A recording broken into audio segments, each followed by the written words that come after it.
Imagine a world lit only by candlelight, and then suddenly minds begin to burn brighter than the flames. In the cafes of Paris, in the lecture halls of London, and in the quiet studies of thinkers across Europe, a revolution of ideas was stirring. They called it the Age of Enlightenment, not with swords, but with books, debates, and daring questions. Tonight, we'll wander through this age where reason challenged tradition, where pens were sharper than blades, and where the very concept of human freedom was reshaped. A gentle journey through a time when thought itself became the most radical force in history. If you love drifting into sleep with stories where history whispers instead of shouts, make sure to subscribe and hit the bell. Every week we bring you calm, detailed journeys into the past, perfect companions for your quiet nights. You are walking across the Pont Neuf in Paris on a February morning in 1712. The slate-colored Seine slides beneath you, carrying shards of ice from upstream. Your shoes, thick-soled, iron-nailed, still smelling of last winter's tallow, click against the stone in the same rhythm used by the watermen, the wig-makers, the printers' devils who sleep in attic corners. You are not late for anything. You are simply cold, and the wind off the river finds the place where your coat lining has pulled away from the seam. Ahead, a painted wooden sign creaks above a doorway. Café de Procope. The signboard has been repainted so often that the letters bulge like small tumours under the newer varnish. You push the door. A bell tinkles, not a bright bell, but a tired one, dented by thousands of entries. Inside, the air is already thick with the smell of coffee grounds scorched on iron pans, ink freshly blotted on yesterday's broadsheets, and the sourness of men who have spent the night talking instead of sleeping. The room is low, beamed, candle-blackened. Tables are not matched. They are whatever the proprietor could acquire when another tavern failed, oak ones with the initials of long-dead lovers carved underneath. Pine ones, sticky with spilled chicory, a single walnut slab that once served as a courtroom bench in Lyon. Chairs are dragged, not placed, forming irregular constellations around each tabletop. You choose a seat near the stove, a squat iron brute that exhales coal breath every time someone opens its mouth to add another lump. The stove has no tile surround. Instead, its feet rest on a slab of discarded gravestone, the name of the deceased worn away by souls. You sit, and the chair protests with the same note it gave yesterday and the day before. A boy appears, barely 15, cheeks still holding the fat of childhood, but eyes already calculating the tip. He does not ask what you want. He assumes coffee because in this room coffee is the default, the minor penance you pay for staying. He brings it in a small, cracked porcelain cup, the glaze inside spiderwebbed by a lifetime of temperature shocks. The coffee itself is bitter, brewed from beans that spent 4 months in the hold of a ship out of Mocha, mixed with chicory to stretch the sack. You drink it black. Milk is extra, and you are saving sous for the pamphlet seller outside. Around you, voices layer. Not oratory, not yet, just the ordinary percussion of men settling into the day. Someone complains that the price of bread rose, another denier. Someone else recounts how the night watch broke up a duel in the Place Dauphine. A third man reads yesterday's Gazette aloud, stumbling over the Latin tags while his neighbour corrects him without looking up from his own cup. The room is filling. Hats accumulate on wall pegs, each one leaving a damp ring on the plaster. Wigs are not removed. They are patted into place, the powder drifting onto shoulders like faint snow. You notice the corner table, the one under the leaky dormer, has already been claimed by 3 men who always arrive before anyone else, a printer whose left sleeve is permanently blackened by ink, a former Jesuit who lost his vocation but kept his appetite for syllogism, and a wig-maker who insists that hair is the only honest history of a man. They are arguing, not shouting, arguing. The printer believes the government's new edict on paper size is designed to bankrupt small shops. The ex-Jesuit counters that paper size is a metaphysical question, because rectangle is to truth as circle is to eternity. The wig maker says both are wrong. The real issue is that regulation changes the shape of the head the wig must fit, and therefore alters the very architecture of thought. Nobody laughs. The point is taken seriously because in this room every mundane object is suspected of hiding philosophical significance. Time passes the way. Coal smoke passes, slowly, visible, inevitable. The windows, small and square, give onto the street at ankle height. You see only boots, patterns, the occasional dragging hem of a skirt. Every so often the door opens, letting in a blast of winter air, and a newcomer who scans the room like a gambler counting cards. He, we will call him Monsieur D, though his name is unrecorded, chooses the empty half seat beside you. He is middle height, middle weight, middle age. His coat is decent broadcloth gone shiny at the elbows. He carries a folded sheet of paper that has been opened and refolded so many times the creases are soft as cloth. Without introduction, he spreads it on the table. It is a proof sheet, the letters reversed. You can read it only because you once worked in a print shop yourself. The text is a translation of Locke's letter concerning toleration. D taps the page. They'll seize the whole run, he murmurs, not to you specifically, but to the air above the coffee cup. The censor's clerk found the word conscience 32 times in 16 pages. He does not wait for your reply. He is not seeking conversation so much as emitting a datum he cannot hold inside. The printer across the room overhears, raises his ink-black hand. I have a cousin in Amsterdam, he calls softly. Ship the sheets north, reprint the title page, smuggle them back as Dutch theology. The ex-Jesuit nods approval. The wig maker objects that theology is precisely the mask that will alert customs.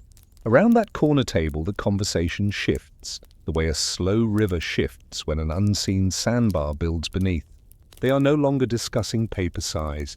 They are planning intellectual contraband, and they do it with the same calm they earlier debated the price of bread. You realize, though no one has announced it, that the room itself has become a sort of brain, each table a lobe, each voice a neuron. The coffee is only the electrolyte. Outside, the bells of Saint-Germain-l'Auxerrois strike 10. Inside, no one moves to pay. The proprietor, Monsieur Procope, stands behind his counter polishing the same glass he has polished for 20 minutes. He does not hurry anyone. Time is the least expensive item on his menu. You notice that one of the windows has begun to fog from the breath of patrons. Someone traces a letter with his finger, L. Another adds I. A third completes Berta's. The word is wiped away before it is finished, but not quickly enough. A fourth man, older, his wig slightly askew, whispers that even an unfinished word can be evidence. The room quiets, not from fear, but from calculation. Everyone present understands the arithmetic of surveillance. One informer, one magistrate, one dawn arrest, and the entire constellation of conversations could be scattered, yet no one rises to leave. The risk is folded into the price of admission, like the chicory in the coffee. You feel the peculiar warmth that comes from being inside a collective thought. Your own mind, ordinarily a solitary lantern, has become a coal shared among many pipes. The boy returns, offers more coffee. You decline. Your bladder is small and the privy is across a courtyard glazed with ice. Instead, you open your coat pocket and withdraw a snuff box, tin, dented. You take a pinch, offer it to Dina. He accepts, sneezes once, precisely, then resumes staring at the proof sheet as if it were a map of countryside he must cross on foot. The conversation at the corner table has turned to education. The ex-Jesuit maintains that Latin grammar is the last remaining gatekeeper between order and chaos. The wig-maker counters that any child who can braid hair already understands the principles of syntax, warp, weft, tension, release. The printer says nothing. He is listening to the room the way a sailor listens to rigging. You realize he is counting accents, Provençal, Norman, the flat vowels of the Île-de-France, the Occitan buzz that still clings to a throat even after 20 years in the capital. Accents mean hometowns, hometowns mean networks, networks mean safe houses for banned books. He is mapping the room's geography the way cartographers map coastlines by the irregularities of sound. Noon approaches. The light does not improve. If anything, the candles grow paler against the strengthening grey outside. Someone produces a deck of cards, but instead of pippies, the faces bear engraved portraits. Voltaire, looking cat-pleased. Montesquieu, wrapped in judicial robes. The king, his jowls sagging like uncooked dough. They play a game whose rules you do not know, but you gather that the object is to discard absolutism first. The loser must buy the next round of coffee. Laughter, real laughter surfaces, brief as a carp in a muddy pond. You find yourself relaxing into the upholstery of conversation. The seat beneath you has grown warm. The stove has digested another lump of coal. A new man enters, younger, coat bright with travel dust.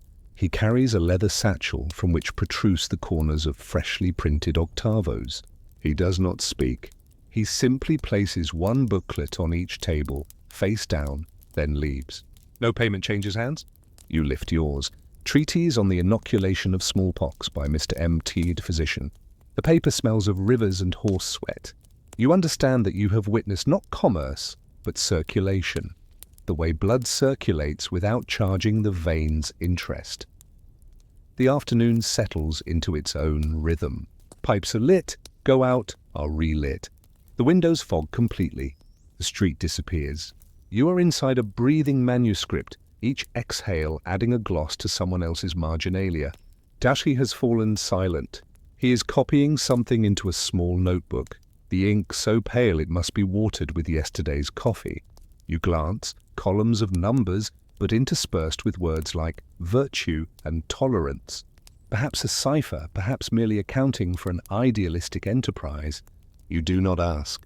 Privacy here is not a right but a courtesy extended like a shared umbrella.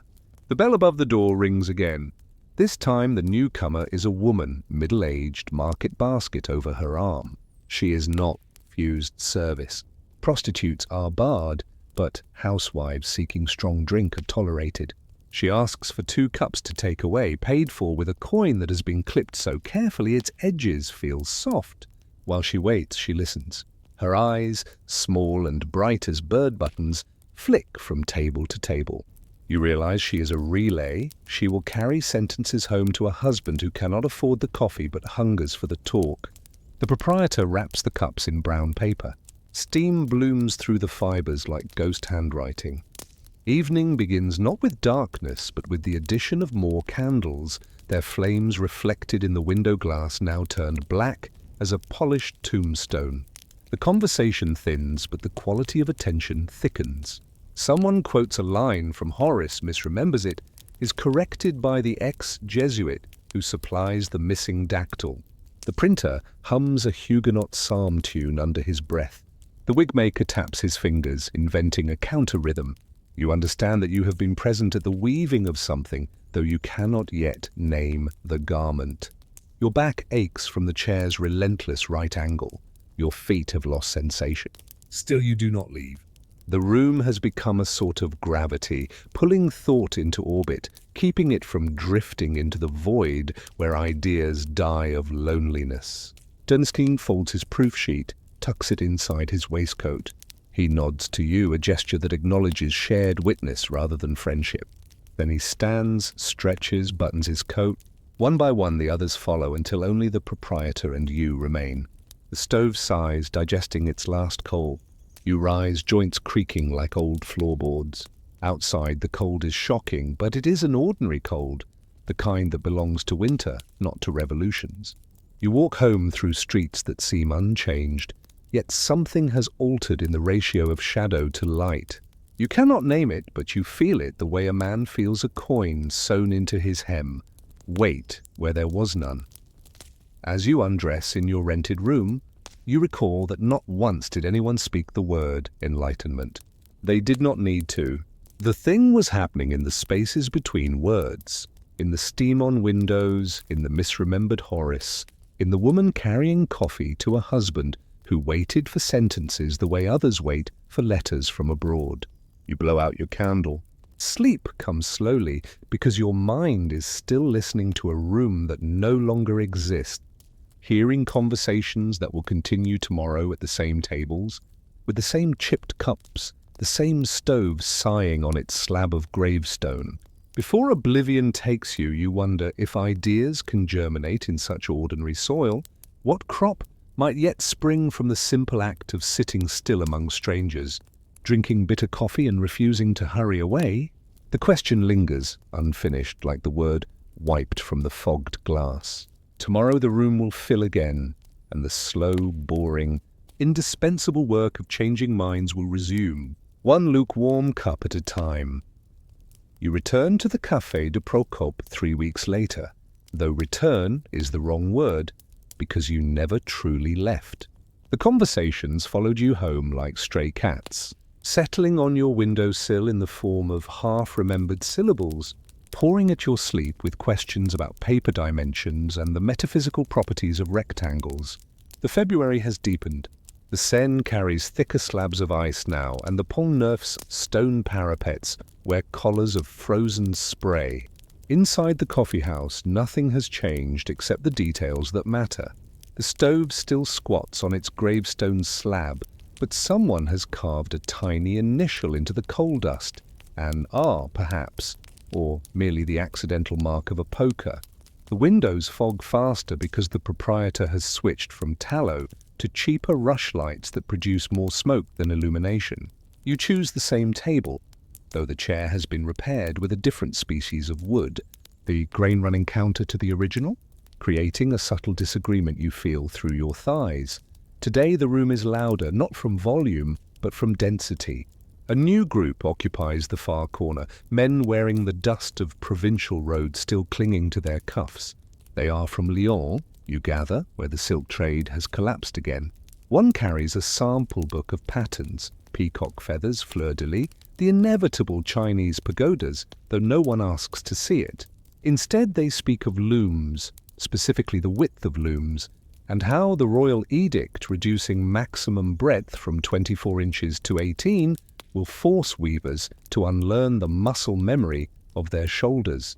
You listen because the conversation is not about fabric, but about the archaeology of daily life, how a change in regulation excavates new grooves in the brain, how thought must bend to accommodate the narrower shuttle. The Parisian patrons nod without surprise.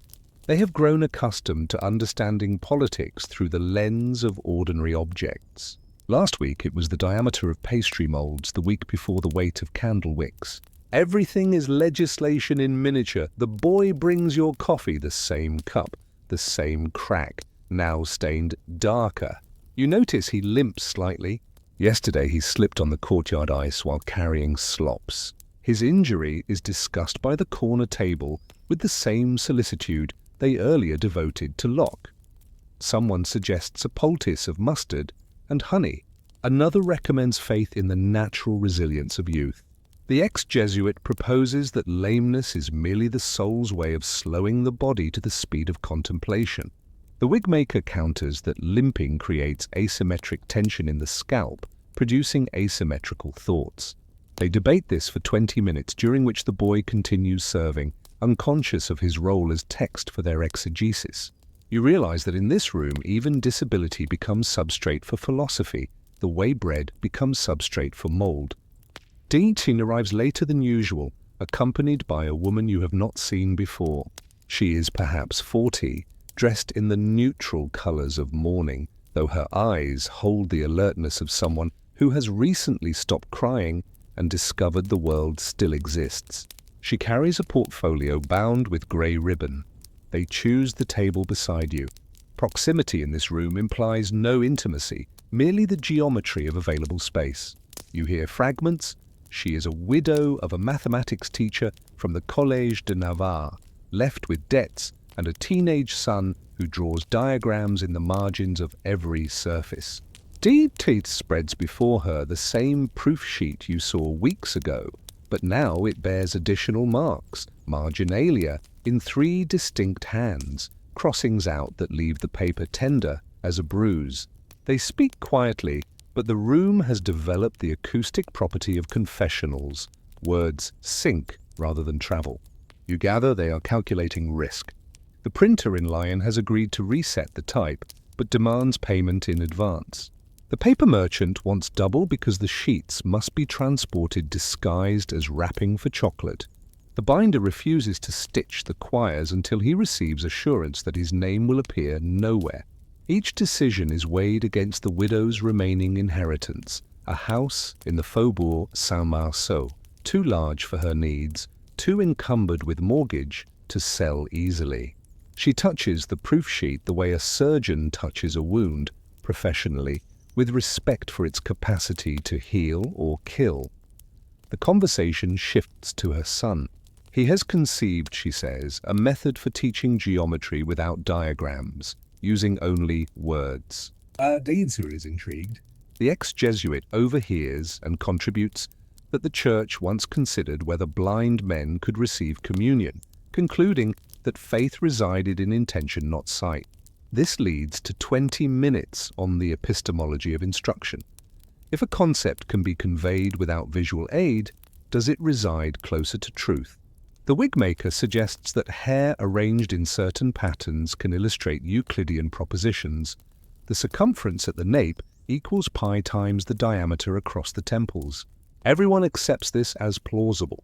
You find yourself sketching mental pictures of scalps inscribed with theorems. The boy, limping past, glances at your empty cup. You shake your head. Coffee is no longer the point. The room itself has become stimulant. Afternoon drifts toward evening like a barge losing its tow rope. The Lyonnais depart, leaving behind the sample book forgotten beneath their table.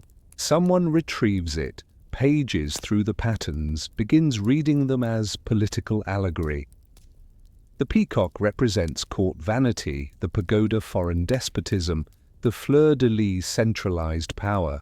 Within minutes, they have constructed an entire cosmology of silk design, complete with historical trajectory from Renaissance harmony to Rococo decadence. The widow listens, expression unreadable. You sense she is calculating something beyond the cost of paper, perhaps the price of staying versus leaving, of allowing her son to grow up in a world where fabric patterns become political tracts. She replaces the ribbon around her portfolio, ties it with the careful knots of someone who has learned that documents, like lives, can come loose if not secured. Darkness arrives early, February's trademark.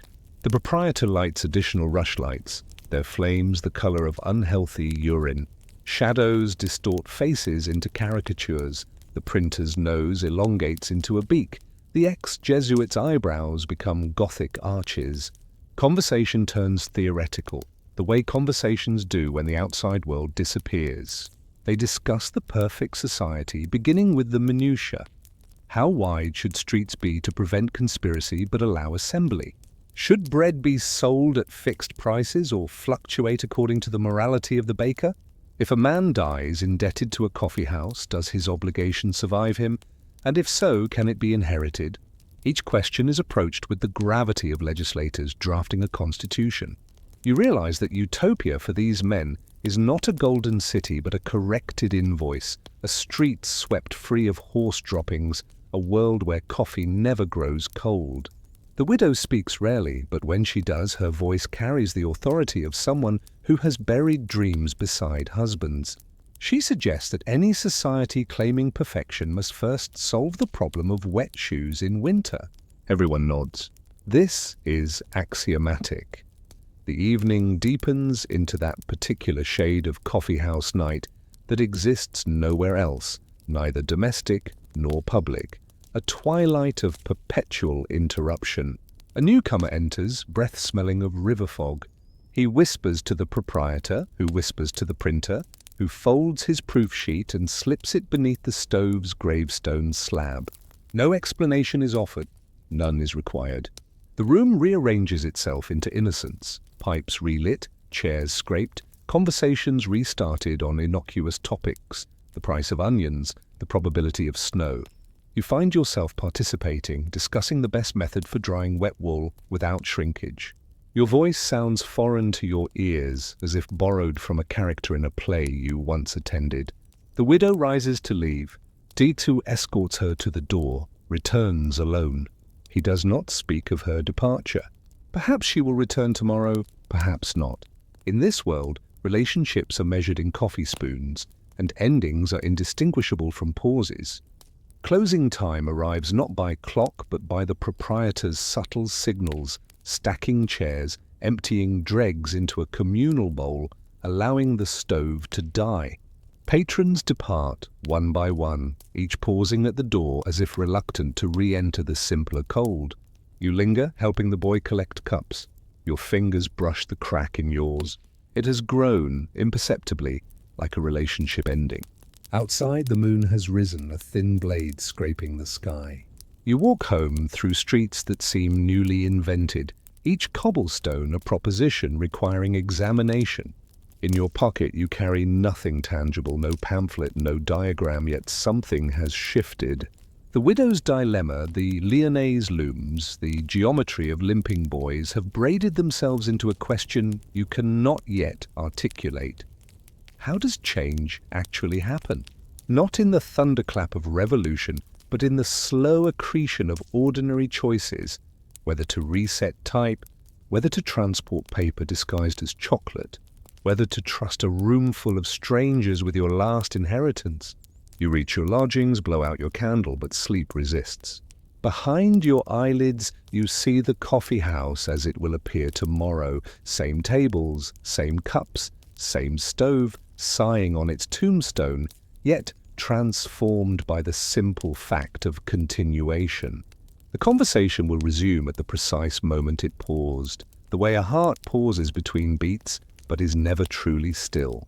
You wonder, as drowsiness finally claims you, whether revolutions are simply conversations that outlived their rooms, spreading like coffee stains across the tablecloth of history.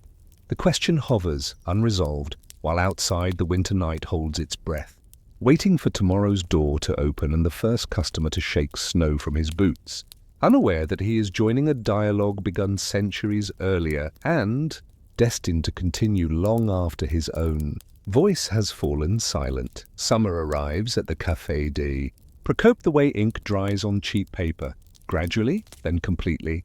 The windows that once fogged with breath now stand open to the street, admitting the smell of river mud, baking bread, and the particular sourness of Paris in July when refuse collection slows. The stove has been extinguished since April.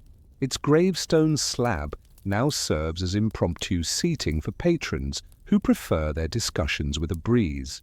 You notice the crack in your cup has been mended with wire, an act of repair that makes the vessel more precious than whole ones, the way a broken bone grows stronger at the join. The boy no longer limps. He has developed a compensatory gait that makes him appear to glide, as if the injury taught him economy of movement.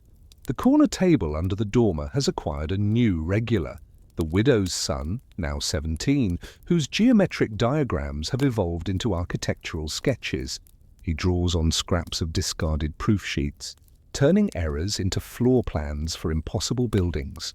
Libraries with no walls, prisons with windows for doors, coffee houses shaped like question marks. The proof sheet of Lockie's letter has achieved mythic status. It sits framed behind the counter, not as decoration but as relic, the way pilgrims preserve footprints of saints. The frame is cheap pine, but someone has carved into its edge the names of every patron who contributed to its publication. The widow, house sold, son apprenticed to a surveyor. The Lyonnais weavers, returned home to find their looms confiscated. The printer, fined but not imprisoned, his shop mysteriously spared. D, gone north, rumoured to be translating Spinoza. The list grows longer each week as newcomers ask to add their names, though they had no part in the original enterprise. The proprietor allows this, understanding that belonging is itself a form of authorship. You have added your own name, scratching it with a bent nail during a quiet moment, feeling the wood splinter slightly, the physical reality of entering history through its back door. The conversation has evolved from theory to implementation. The widow's son presents plans for a public reading room. No books, only newspapers, arranged in chronological order, so patrons can watch opinions form like crystals in solution. The ex-Jesuit suggests funding through voluntary subscriptions. The wig maker proposes tiered access based on hair complexity. They debate seating. Should chairs face the same direction, creating solidarity, or be scattered to encourage spontaneous debate? The printer advocates for standing room only, arguing that comfort breeds complacency. You find yourself sketching designs on the reverse of yesterday's broadsheet.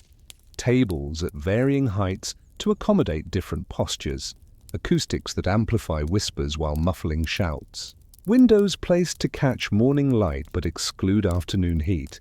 Your hands remember dimensions learned in childhood carpentry. Your mind applies them to the architecture of ideas. The boy watches, fascinated by the transformation of abstract need into measurable space. Reality intrudes through the daily newspapers, now delivered by a girl whose brother was arrested for distributing pamphlets. She reads aloud while serving, her voice steady as she recounts arrests, fines, imprisonments. The government has begun closing coffee houses, beginning with those unable to pay the new loyalty tax. The Café de Procope survives through a combination of bribes and obscurity, its clientele too diverse to be subversive, too mundane to be threatening. Yet the threat hovers like steam above the cups. Any conversation might be the last, any patron might be the informer who brings the bailiff.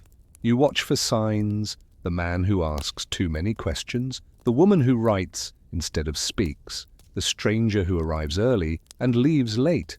Paranoia becomes a form of courtesy, the way covering one's mouth while yawning protects others from one's interior.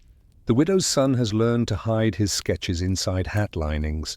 The printer now carries his type in a wooden leg, whose hollowness serves both disability and secrecy. August brings the heat that makes thought viscous. The room smells of sweat, mingled with coffee grounds drying on windowsills. Someone discovered they absorb moisture and keep away flies. Conversations slow to the pace of honey dripping from a spoon. Yet beneath the lethargy urgency pulses. The framed proof sheet has been defaced. Someone scratched out the word toleration, replacing it with revolution. The alteration is subtle, visible only to those who know the original text, but it changes everything the way moving a decimal point changes arithmetic. The proprietor has not removed the frame. Instead, he has added a smaller plaque explaining that texts, like people, must evolve or perish. You understand this as doctrine. Ideas are not static, but fermenting, the way coffee grounds left in cup bottoms develop new flavors overnight. The boy now saves these grounds, drying them for reuse, creating a beverage that tastes of second chances. September arrives with the news that the widow has died. Not dramatically, merely failing to wake one morning, her portfolio of documents arranged neatly on the bedside table, her son's architectural sketches pinned to the wall like butterflies. The coffee house holds a memorial of sorts. No speeches, simply an empty chair left at the corner table for 3 days. Patrons speak of her as they might discuss weather, factually, with attention to patterns. Someone recalls her suggestion about wet shoes. Another remembers her careful accounting of inheritance against risk. The son does not attend. He has found employment surveying roads, translating geometric dreams into practical measurements. His absence creates a space that fills with speculation. Did she save enough for his future? Did her sacrifice purchase something larger than publication? No answers arrive, only the accumulation of more coffee cups, more conversations, more names scratched into the frame of the proof sheet. You realize that death here is not interruption, but punctuation, a comma perhaps in a sentence too long to complete in one lifetime. Autumn's first chill returns the stove to life. Its reignition ceremony is performed by the ex-Jesuit, who mutters Latin prayers converted to secular invocations. May this heat warm not bodies but minds. May this coal burn not wood but ignorance. The flames accept his blessing without comment. Conversation turns retrospective. What has actually changed? The government still taxes, the police still arrest, the broadsheets still print half-truths. Yet something has shifted in the texture of daily life. The baker now discusses Rousseau while kneading dough. The cobbler quotes Montesquieu while measuring souls. Ideas have leaked from the coffee house into the streets, the way coffee seeps through cracked porcelain, leaving indelible stains. The printer has begun teaching apprentices to set type for illegal texts alongside legal ones, the way gardeners plant parsley between roses, companionship disguising purpose. The wig maker now offers discounts to customers who can recite passages from banned books, creating a covert economy of knowledge. Even the boy has learned to read, slowly, by matching the shapes of letters to the sounds of conversations he has served for years. Winter returns, complete with ice on the Seine and the same bell of Saint-Germain counting hours. The Café de Procope has become an institution, though institutions are merely habits that have forgotten their origins. New patrons arrive daily, drawn by rumors of a place where thought is currency and silence is respected. They find instead the mundane, men arguing over coffee prices, women discussing recipes, children running errands for pennies. Yet they stay, sensing that the ordinary here is merely camouflage for something extraordinary happening at the speed of seasons. The framed proof sheet has been joined by other documents, a bakery receipt that funded a political pamphlet, a laundry list that served as cipher key, a love letter that carried coded coordinates for a secret press. Each is preserved not for what it says, but for what it enabled, footnotes to a history that prefers remaining unwritten. You find yourself staying later, arriving earlier, participating in conversations whose significance you recognize only in retrospect, the way one recognizes a dream by its emotional residue upon waking. One March evening, the proprietor announces that he is tired. Not exhausted, merely tired, the way furniture grows tired of being sat upon. He plans to sell, perhaps to a relative in Lyon, perhaps to whoever offers enough to retire comfortably. The room reacts with the equanimity of people who have learned that permanence is the exception, not the rule. They begin planning the transition, which tables should be sold, which chairs retained, whether the stove should travel or remain as fixture. The proof sheet presents a dilemma. Does it belong to the proprietor, to the patrons, to history itself? They decide to leave it, framed, as inheritance for whoever next boils water on that gravestone slab. You realize that you have participated in creating something that will outlive its creators, though it exists nowhere except in the habits of strangers. The way they pause before speaking, lean forward when listening, wipe tables in clockwise circles. Enlightenment, you understand, is not a state, but a practice, repeated daily until it becomes muscle memory. The final night approaches like a tide, too slow to perceive. You arrive to find the room unchanged yet transformed, tables polished to reveal their histories of scars, chairs aligned with uncharacteristic precision, the stove burning bright as a monument. Patrons speak in past tense, not mournfully but accurately, the way one might describe childhood to a grandchild. They recall specific conversations, the afternoon spent calculating the optimal size of revolution, the evening devoted to designing educational systems for hypothetical orphans, the morning wasted arguing whether coffee should be taxed as luxury or necessity. These memories have become shared property, the way family stories become truer than truth through repetition. The boy, no longer a boy, but a young man, serves with the gravity of inheritance. He has purchased the establishment using funds saved from tips, loans from patrons, and the widow's unexpected bequest. He understands that he is not buying a business but custodianship of a conversation that must continue uninterrupted. like a song that ends only when the last singer forgets the melody. You leave before closing, unwilling to witness the final extinguishing of lights. Outside, spring has begun imperceptibly, ice thinning on the Seine, buds forming on trees whose names you never learned. You walk home carrying nothing tangible, yet weighted with something more substantial than possessions. The knowledge that ideas require maintenance, that revolution happens in increments measured by coffee spoons. The toleration begins not with proclamations, but with the simple act of remaining seated while someone unlike you speaks. The Café de Procop will continue under new management. The conversation will evolve to accommodate new voices. The framed proof sheet will gather new names scratched into its frame. You have participated in something that resembles agriculture more than architecture, planting thoughts that will germinate in soil you will never see, harvested by hands you will never shake.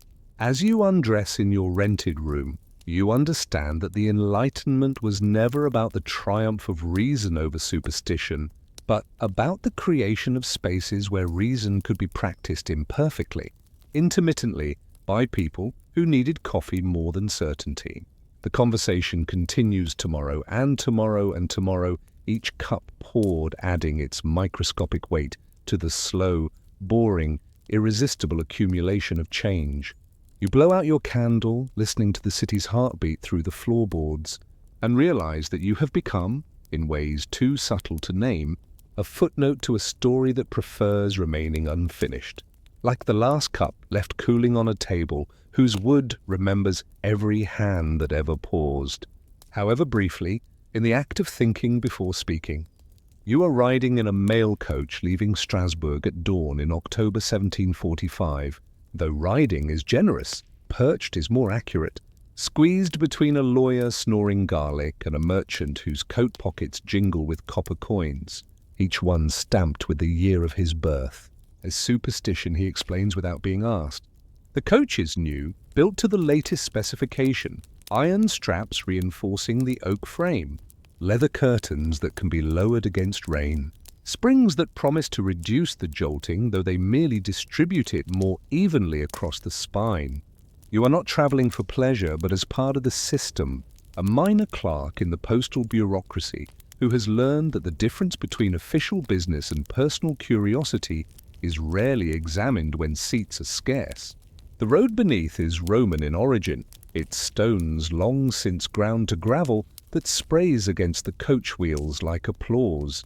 Every 10 miles the horses change, their substitution as regular as heartbeat, the animals themselves becoming mere punctuation in a sentence composed by imperial decree. You carry nothing valuable, officially, just a dispatch bag containing schedules, rate tables, complaints about lost correspondence. Unofficially, you transport something far heavier, the weight of expectation that letters, those fragile vessels of thought, will arrive intact, unread, uncompromised. The postal system you serve is 30 years old in its current form, created by Louis XV's minister Philibert Horry in 1719, but refined by subsequent administrators who understand that information. Like wine, travels badly in cracked containers. Before this, letters moved by favor, merchants bribing carriers, priests entrusting packets to pilgrims, lovers hiding sonnets in the hollow staves of wine barrels. The new system promises regularity.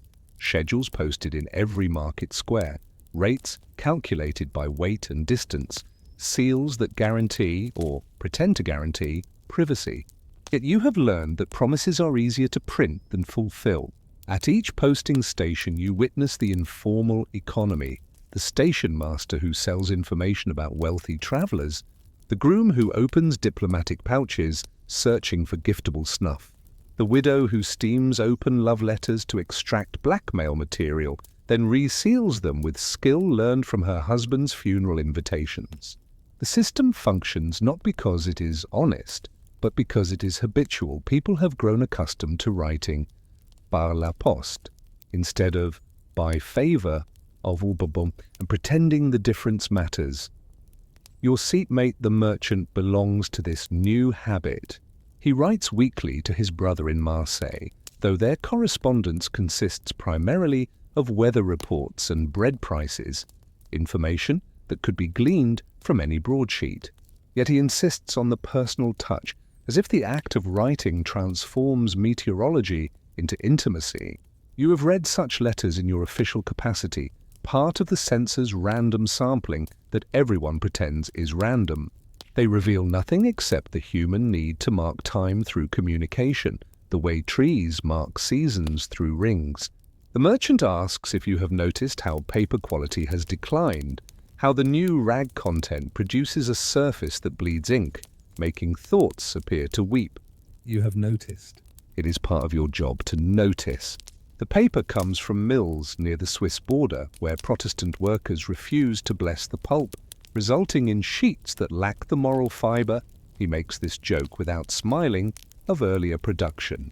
Everything is connected, he maintains. Religious dissent produces physical weakness, which produces illegible correspondence, which produces misunderstandings, which produces wars. He presents this theory with the satisfaction of a man who has discovered gravity in falling apple prices.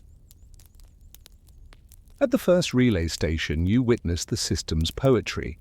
Horses unhitched in practiced choreography, new ones led from stalls where they have been waiting since yesterday, their breath visible in the October air like small prayers.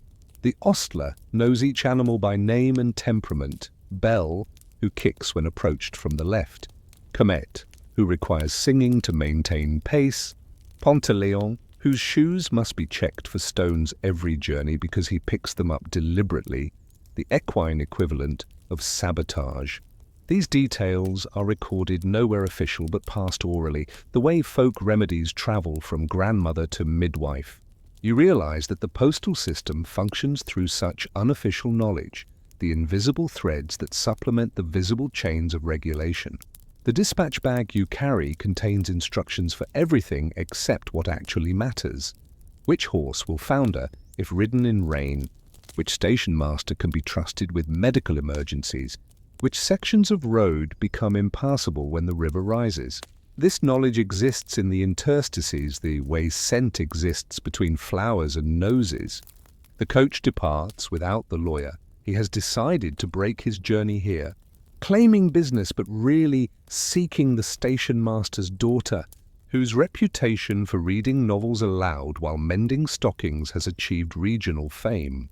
His absence creates space, which the merchant fills by spreading across both seats documents he has carried for months without delivering.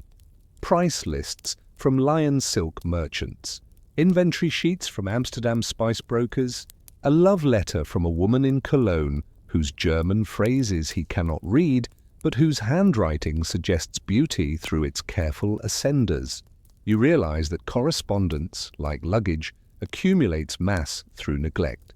People carry letters the way they carry grief, believing that time will eventually provide both destination and courage.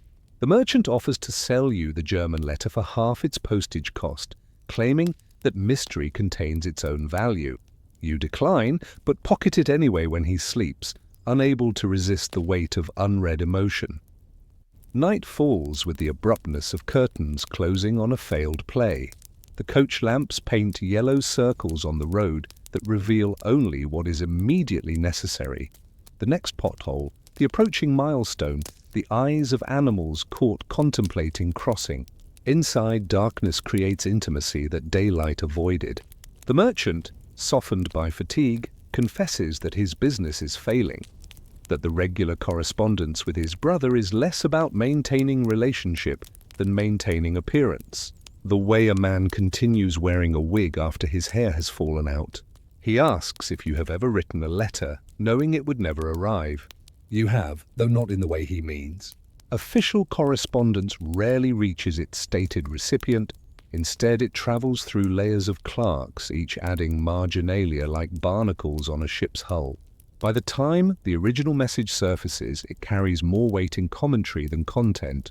Yet, the system persists because everyone agrees to pretend that received and read means the same as understood and acted upon. Dawn finds you approaching Paris, the road improving as if geography itself recognizes the capital's authority. Suburbs appear first: market gardens, brickworks, the occasional country house whose owner pretends to farm while actually counting incoming coaches. The merchant grows agitated, checking his pockets, counting his birth year coins repeatedly. He has realized that the German letter's disappearance coincides with your presence. He says nothing, but his silence accuses more effectively than words.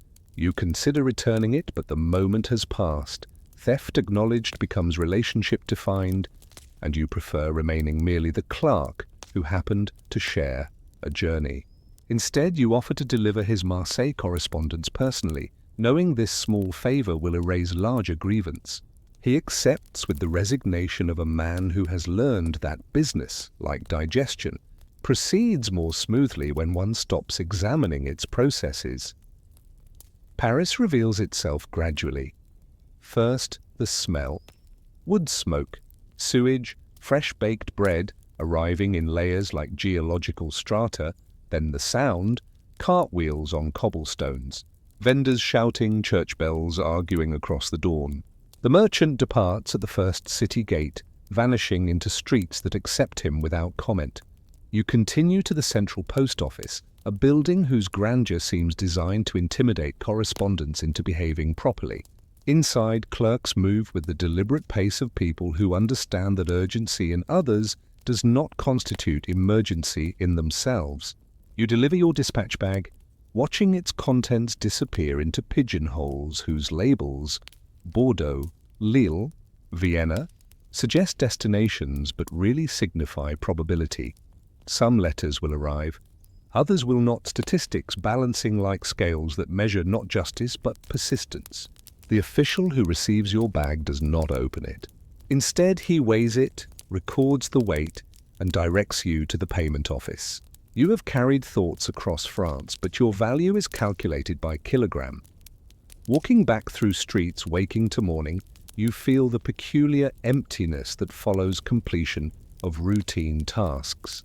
You have participated in something enormous, the movement of ideas across continents, yet your participation resembles that of a blood cell carrying oxygen, necessary but ignorant of lungs.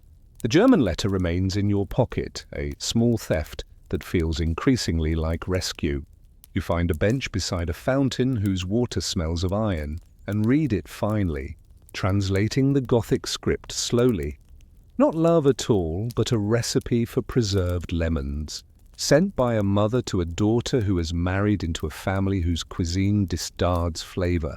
The disappointment is acute, then comic, then liberating.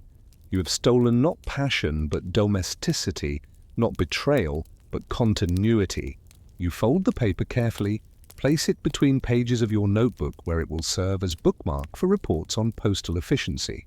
Months later, you will discover that the recipe works perfectly, that lemons preserved in salt and their own juice retain sunshine through winter, that sometimes the most subversive act is preserving simple pleasures against the rot of complexity. You return to your lodgings, a room above a bakery where the heat rises through the floorboards like memory, preparing for your next assignment. Tomorrow you will carry different dispatches to different destinations, witness different stations, different horses, different betrayals and loyalties. The system will continue because it must, the way rivers continue because oceans demand tribute. Yet something has shifted in your understanding. Correspondence is not about communication, but about evidence. The proof that thought occurred, that someone cared enough to trap ideas in ink and paper and trust them to strangers. Even unread letters serve this purpose, the way unsent love letters prove the heart's capacity for feeling. You fall asleep to the sound of dough being punched downstairs, the rhythm identical to that of horses being hitched at dawn, both activities devoted to making something rise through applied force. In your dreams, you see not destinations but connections. The merchant's brother in Marseille, unknowingly sharing weather with the German mother. The widow's son learning geometry from diagrams drawn by a Jesuit who never met him. The lawyer seducing the station master's daughter with promises he will mail. but never send. The postal system appears not as infrastructure but as nervous system, carrying impulses that cause distant limbs to twitch without understanding why.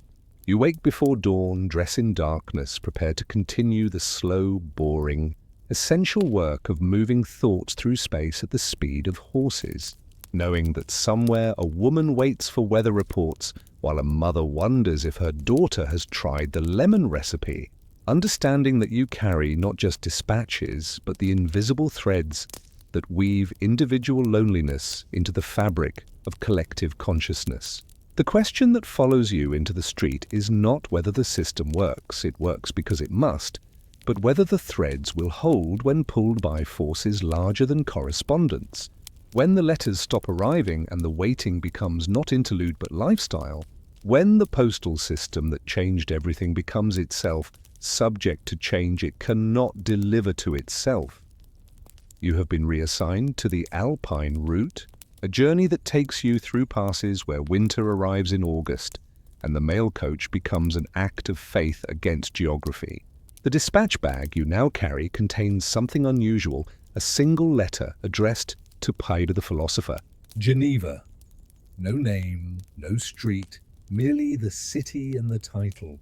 As if wisdom itself maintained a postal address. The postage paid is triple the normal rate, suggesting either great wealth or great desperation. You have been instructed to deliver it personally, though personal delivery to an unknown recipient violates regulations. The postmaster who gave you the assignment did so with the expression of a man passing a loaded pistol, reluctant but certain that refusal carries greater risk than compliance. The letter weighs nothing yet, bends your shoulder like iron, the way some thoughts bend minds, regardless of their actual content. The journey begins in Lyon, where the Saône runs muddy with autumn rain. You transfer to a smaller coach, one designed for mountain roads whose curves follow the logic of goats rather than geometry. Your fellow passengers include a Savoyard merchant carrying clocks that run at different speeds. He explains that time, like currency, should be diversified against depreciation. Beside him sits a woman dressed as a man, her deception apparent only in the careful way she avoids exposing her neck, where the absence of Adam's apple would betray her. She carries medical texts and speaks of anatomy with the enthusiasm of someone who has discovered that bodies, like letters, contain hidden messages waiting extraction. Across from you, a priest reads quietly, his lips moving in silent translation from Latin to the vernacular he will never speak aloud, practicing rebellion in miniature. The letter to the philosopher rests against your heart, where its presence creates a rhythm distinct from heartbeat, as if you have become envelope rather than carrier. Mountain roads reveal the postal system's absurdity, stages built at altitudes where horses faint from thin air, relay stations staffed by families who have never received letters themselves, yet handle the intimate thoughts of strangers daily.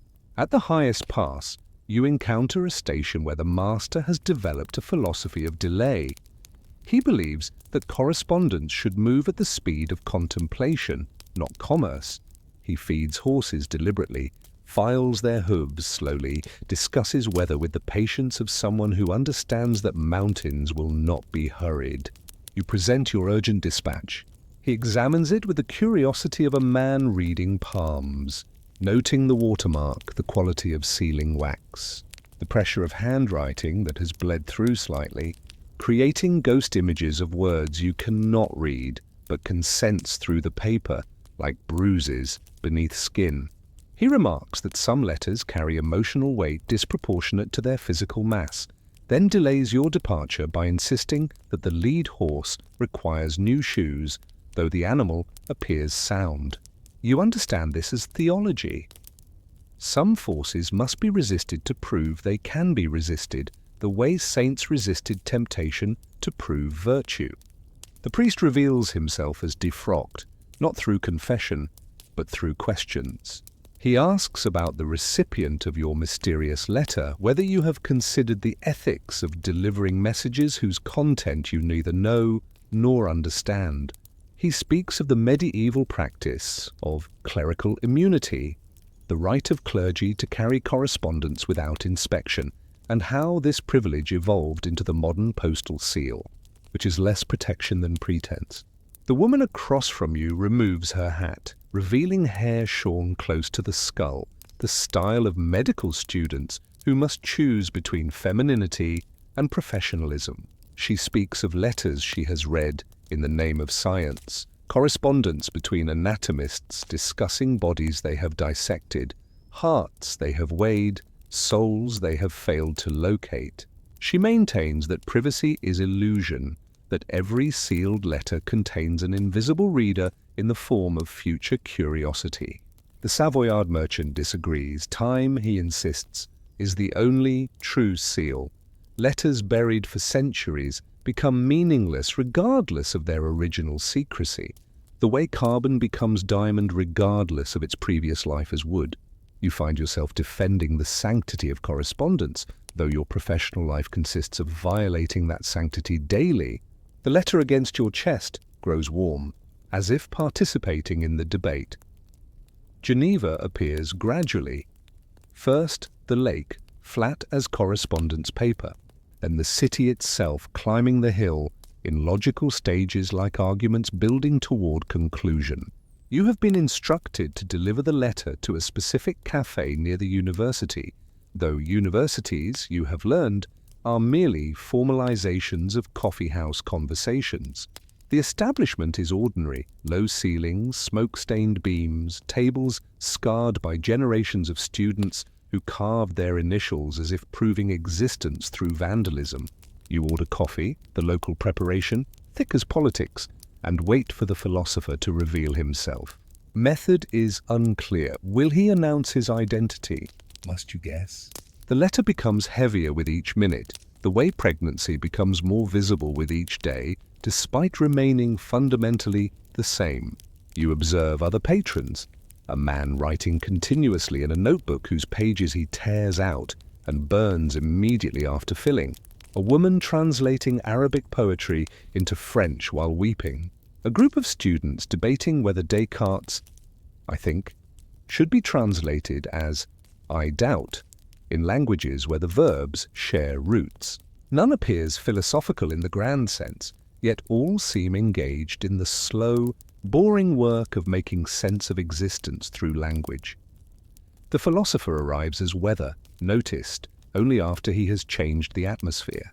He is old but not elderly, dressed in clothes that were fashionable 20 years ago and have achieved anonymity through persistence. He does not ask for the letter. Instead, he orders coffee and discusses with the waiter the optimal temperature for serving, hot enough to scald impurities, cool enough to taste complexity. When the waiter departs, he speaks to you without looking directly. Some letters arrive before they are sent, others after they are received. Which is yours? You produce the envelope. He examines it without touching, noting the postal marks that trace its journey like tree rings. He explains that he receives such letters monthly, always anonymous, always expensive, always containing the same question phrased differently: how to live when the old certainties have crumbled, but new ones have not yet solidified. The writers seek not wisdom, but permission to doubt, to change, to abandon the weight of inherited belief. He refuses to open letters anymore, finding that answers are less important than the asking, that correspondence itself is the true philosophy. You protest, the sender paid for delivery, the system demands completion. He smiles with the patience of someone who has learned that systems exist to serve humans, not converse-wise. He suggests you open it yourself, read it aloud, then destroy it, the way confession works in religions that have forgotten their original purpose.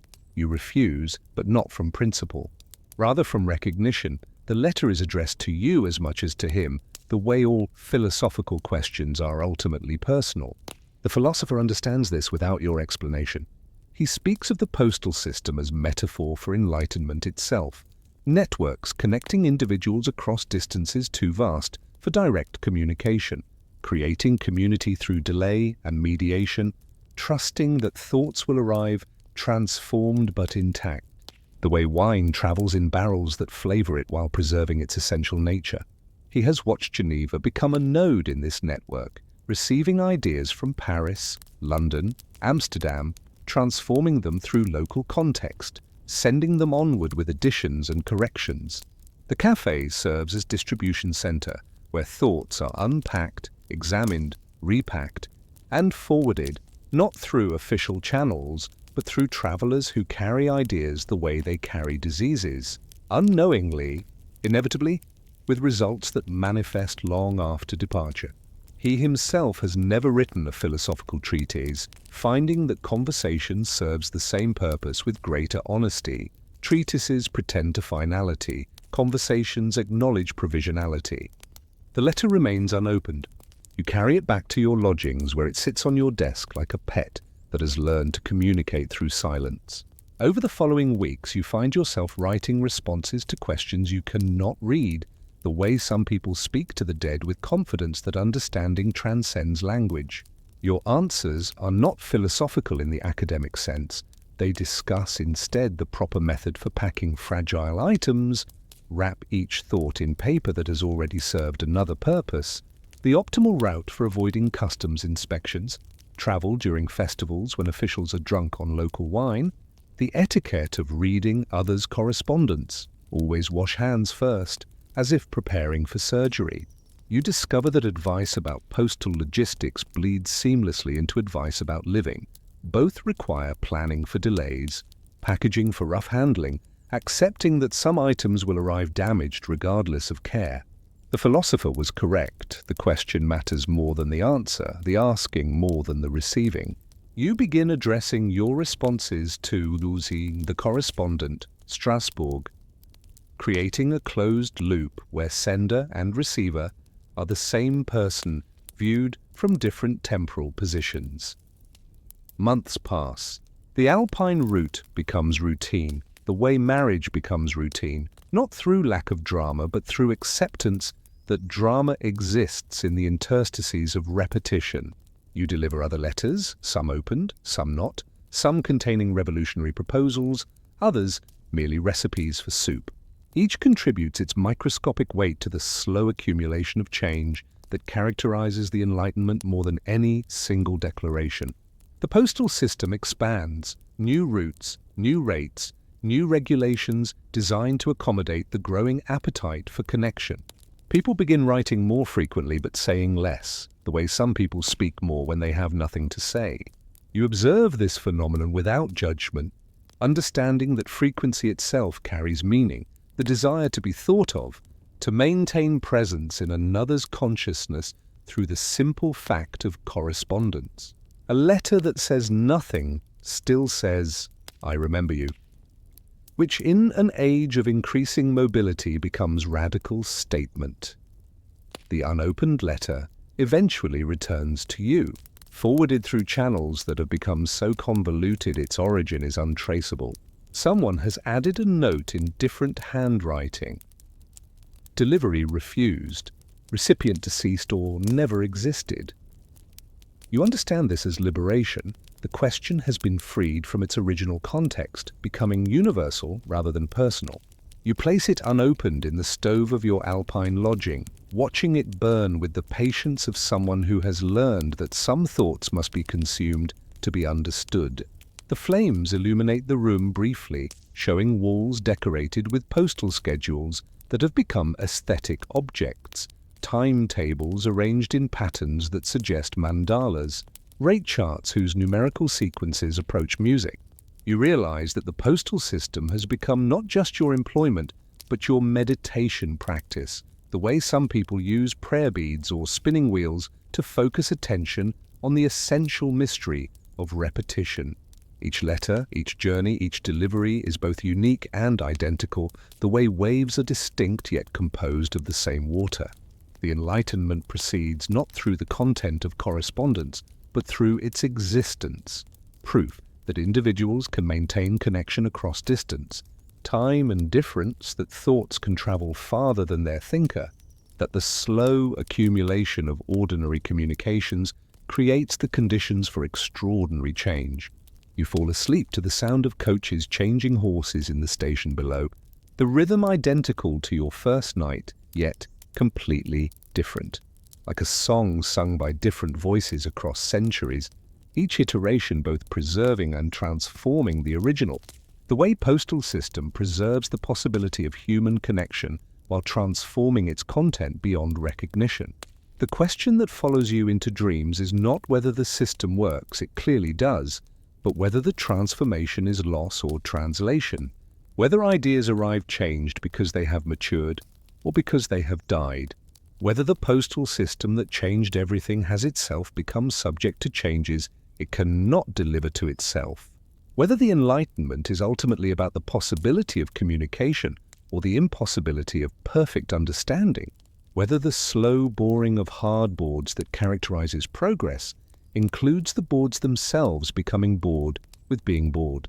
You wake before dawn to the sound of new horses being hitched, understanding that you have become not just carrier, but correspondence, a letter written by the past to the future, delivery uncertain, contents unknown, postage paid by the simple fact of continuing to move through space and time while remaining fundamentally unchanged in your commitment to the slow, boring, essential work of carrying other people's thoughts to destinations that may not exist, addressed to recipients who may be dead, containing messages that may be meaningless, yet persisting because the act of persistence itself is the message, the medium, and ultimately the meaning.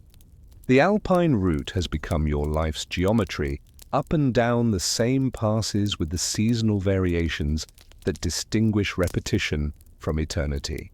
You have aged into the role of senior courier, the way furniture ages into antiques, same function, different value.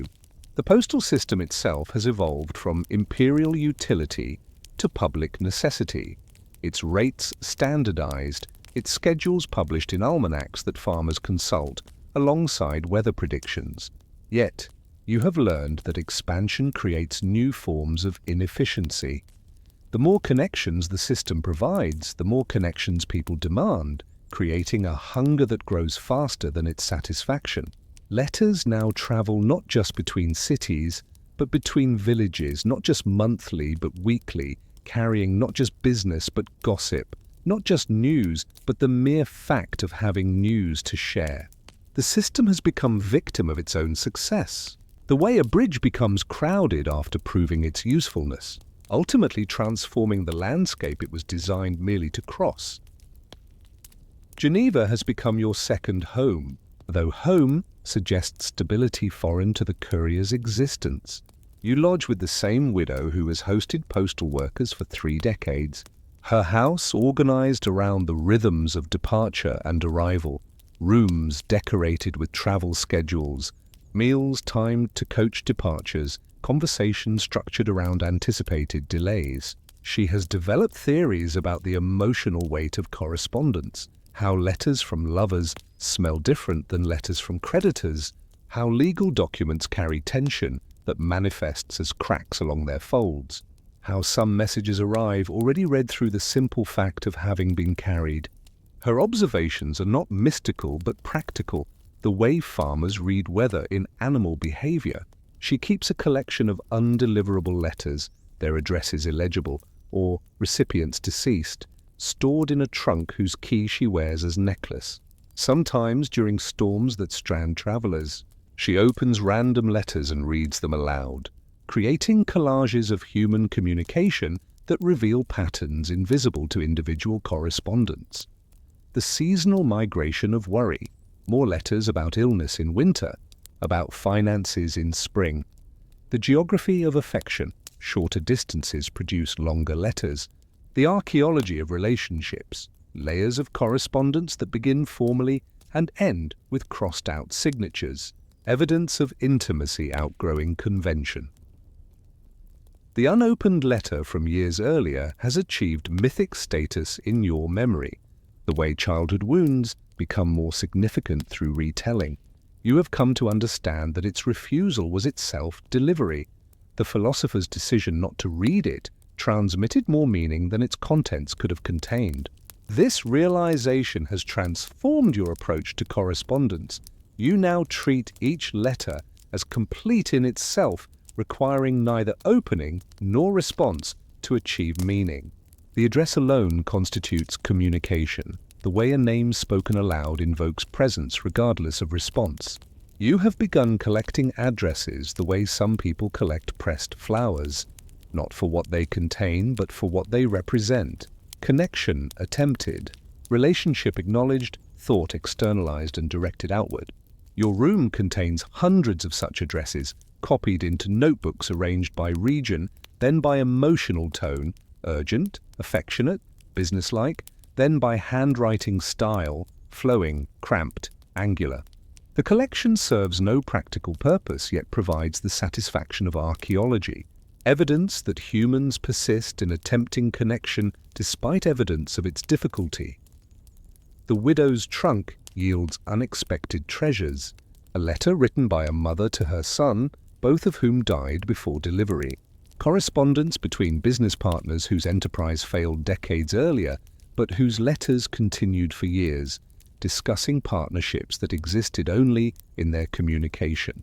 Love letters between people who never met, conducted entirely through the postal system, consummated only in the space between departure and arrival. These documents reveal correspondence as creative act, the way conversation creates relationship independent of physical reality, the way writing summons recipients into existence regardless of their actual presence. You begin to understand that the postal system functions as a form of literature, anonymous authors creating narratives through the simple act of addressing thoughts to strangers, whether those strangers exist or not.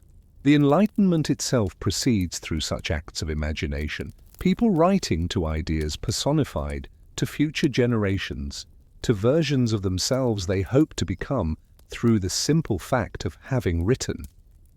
Winter brings the system's breakdown, passes blocked by snow, horses lame from ice, stations running low on feed and patience. Letters accumulate like sediment, creating archives of undelivered thoughts that grow more valuable through delay. The way wine improves through aging, the way grief transforms through remembrance. You find yourself reading these delayed letters not for content but for temporality.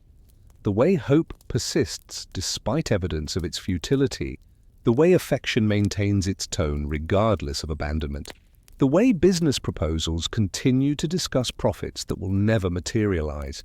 The widow has developed a taxonomy of delayed correspondence, letters that arrive too late to matter but confirm the sender's persistence, letters that arrive precisely when needed though neither sender nor recipient could have planned the timing, letters that arrive after both parties have died, creating posthumous relationships that exist only in postal records.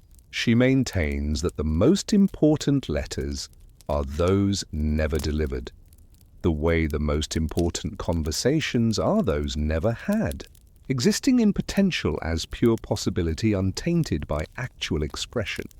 Spring thaw reveals the system's fragility, roads washed away by snowmelt, bridges collapsed under the weight of accumulated correspondence, stations abandoned by workers who have grown accustomed to the slowed pace and refuse to return to previous urgency. You participate in the restoration, not from dedication, but from habit, the way people return to marriages after temporary separations, finding comfort in familiar dissatisfaction. The reconstruction reveals layers, older roads beneath current ones, previous bridges whose stones bear inscriptions from forgotten postal systems, stations built on foundations of earlier stations, creating archaeological evidence that communication networks accumulate like cities, each new layer incorporating remnants of its predecessors. You uncover a stone bearing the name of a courier who died in 1692, his epitaph describing him as carrier of thoughts heavier than packages. You realize that you have become part of this sedimentary process, your journeys adding microscopic layers to the accumulated weight of human attempts to overcome distance through language, your presence forgotten but your root preserved in the slight depression worn into mountain stone by thousands of coach wheels. The widow dies quietly, sitting in her chair beside the trunk of undelivered letters, as if waiting for correspondence that would arrive only in death. Her will specifies that the letters be burned, their ashes mixed with ink and used to print new postal schedules, transformation of private communication into public utility, the way some religions believe bodies should become sustenance for future life.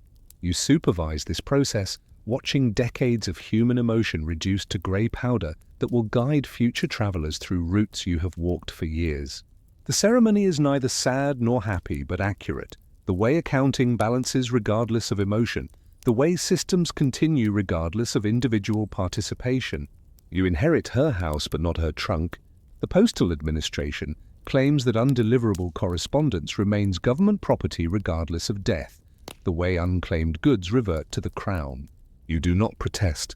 You have learned that attachment to correspondence is itself a form of undeliverability, the way some people collect train tickets not for where they went, but for where they intended to go. Preserving intention independent of arrival, summer brings your final journey. The postal system has become obsolete, not through failure but through success. Roads improved to accommodate mail have enabled faster private transport. The regularity of official schedules has created demand for more frequent service. The privacy guaranteed by government seals has educated citizens about the value of confidential correspondence. Private carriers emerge, promising faster delivery for higher fees, creating competition that the official system cannot match without becoming what it was designed to replace.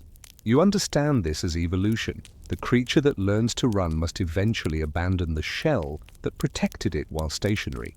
Your last dispatch bag contains not schedules but termination notices. The Alpine route will be privatized, the stations sold, the horses auctioned, the couriers offered pensions too small to maintain life but too large to refuse. You deliver these notices with the precision of someone performing autopsy on a living patient. Carefully, respectfully, knowing that the death is necessary for rebirth, but mourning nonetheless.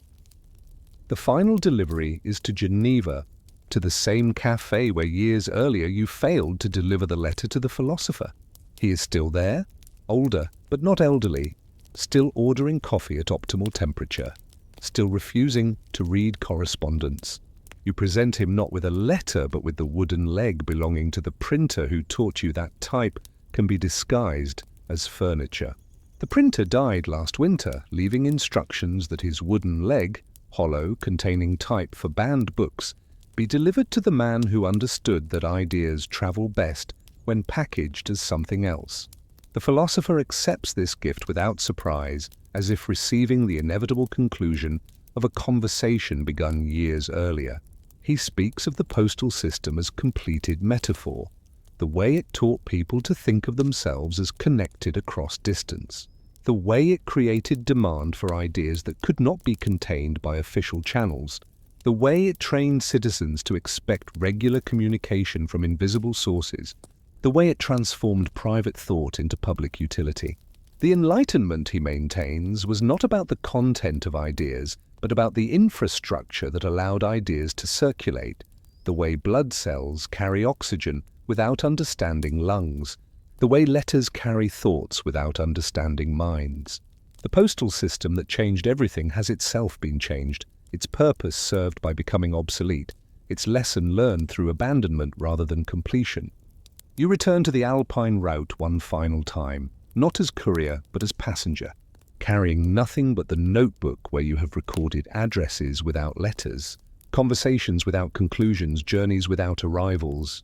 The stations are being converted to inns, the horses to agriculture, the workers to new forms of employment that utilize their skills at connection. One becomes a matchmaker, another a merchant specializing in rare books, another a teacher of reading to adults who learn to write, but never to read what they had written. You realize that the postal system has distributed itself among its participants, the way some organisms reproduce by dividing into smaller versions of themselves, each carrying the essential information necessary for continuation. The road itself remains, worn into the mountain like a groove in a record that will play different music for different travelers, while retaining the essential pattern of ascent and descent, departure and arrival, the slow boring of hardboards that characterizes all progress, including the boards themselves becoming bored with being bored. The widow's ashes, mixed with ink, have produced postal schedules whose lettering carries microscopic traces of human emotion. The way some inks contain iron from blood, some papers incorporate fiber from funeral shrouds. You purchase a copy as souvenir, discovering that the times listed are inaccurate. Coaches that arrive at midnight, departures that occur before arrival, stations that exist in negative space like architectural drawings of buildings that will never be constructed. You realize that she has created the postal system as it should have been, not efficient but honest, not regular but accurate to human experience, not reliable but faithful to the essential impossibility of true communication. The schedules become popular among travelers who prefer them to official versions, finding that their inaccuracy provides more truth than precision. The way poetry tells more through metaphor than journalism through fact. The way the Enlightenment progressed more through failed communication than successful transmission. You carry this document home, though home itself has become theoretical. A house inherited from a woman who collected undelivered thoughts, furnished with chairs that remember the weight of correspondence, decorated with schedules that misrepresent time but accurately represent desire. Years later, you will encounter a young woman reading the inaccurate schedules with the intensity others reserve for scripture. She explains that she uses them to plan journeys that arrive at destinations she did not intend to reach, discovering that the space between listed and actual arrival contains more discovery than accurate navigation. She speaks of the postal system as ancestor, the infrastructure that taught her generation to think of themselves as connected to people they would never meet, to ideas they would never fully understand, to futures they would never personally inhabit. She carries correspondence not in bags but in memory, lines of poetry memorized from letters that were burned, addresses retained from envelopes that were discarded, conversations reconstructed from fragments overheard in childhood. You realize that you have become not the last courier, but the first of something else, witnesses to the transformation of physical infrastructure into mental architecture. The way roads become maps that exist independently of the ground they represent. The way the postal system that changed everything has itself become something that can be carried in minds rather than bags, transmitted through stories rather than stages, preserved through the simple act of continuing to write letters that may never be delivered to recipients who may never have existed, addressing thoughts to the philosopher who understands that the question matters more than the answer, the sending more than the receiving, the attempt more than the achievement. The Enlightenment continues not through the content of ideas, but through their circulation, the way blood continues circulating even when the mind forgets its existence, the way correspondence continues even when the postal system has been dismantled, transformed, delivered to itself as final message that the slow, boring, essential work of human connection transcends its infrastructure, existing finally not in the movement of papers, but in the persistence of the desire to move them, the way love persists beyond the death of lovers, the way ideas persist beyond the death of thinkers, the way the postal system persists as metaphor for the essential impossibility and absolute necessity of trying to send thoughts across the insurmountable distance between one consciousness and another. One time and another, one impossible understanding and another forever. Amen. The Encyclopédie assembly line. You begin work at the Encyclopédie workshop in October 1751. Though workshop suggests craftsmanship, while the reality resembles more closely the organized chaos of a hospital during plague, necessary activity conducted with urgent disregard for elegance. The enterprise occupies 3 floors of a former tapestry factory in the Faubourg Saint-Antoine, its windows painted over with whitewash to prevent surveillance, though the paint has cracked in patterns that reveal enough to maintain paranoia. You are hired not for expertise but for handwriting, the ability to copy text quickly while maintaining legibility under the poor light provided by tallow candles that produce more smoke than illumination. Your station is a table shared with 3 others, each responsible for different aspects of production. One copies edited manuscripts, another traces illustrations onto thin paper, a third prepares ink from soot and wine, while you transcribe corrected proofs into the final format that will be sent to printers. The table itself is scarred by generations of artisans whose gouges and stains create a topography of previous labor, the way riverbeds retain evidence of floods long since evaporated. The encyclopédie is already famous and infamous, celebrated by philosophers as the compendium of human knowledge, condemned by authorities as the catalogue of human presumption. You understand neither position, seeing instead the mundane reality. 24 volumes, supposedly containing everything known about everything, produced by people who know almost nothing about almost everything, edited by men who have never manufactured soap, explaining soap-making to people who will never read philosophy, copied by hands that ache from repetition, printed on paper that warps from humidity, bound by apprentices who secretly piss on leather to make it supple, sold to customers who will open Volume 1 and never progress beyond us.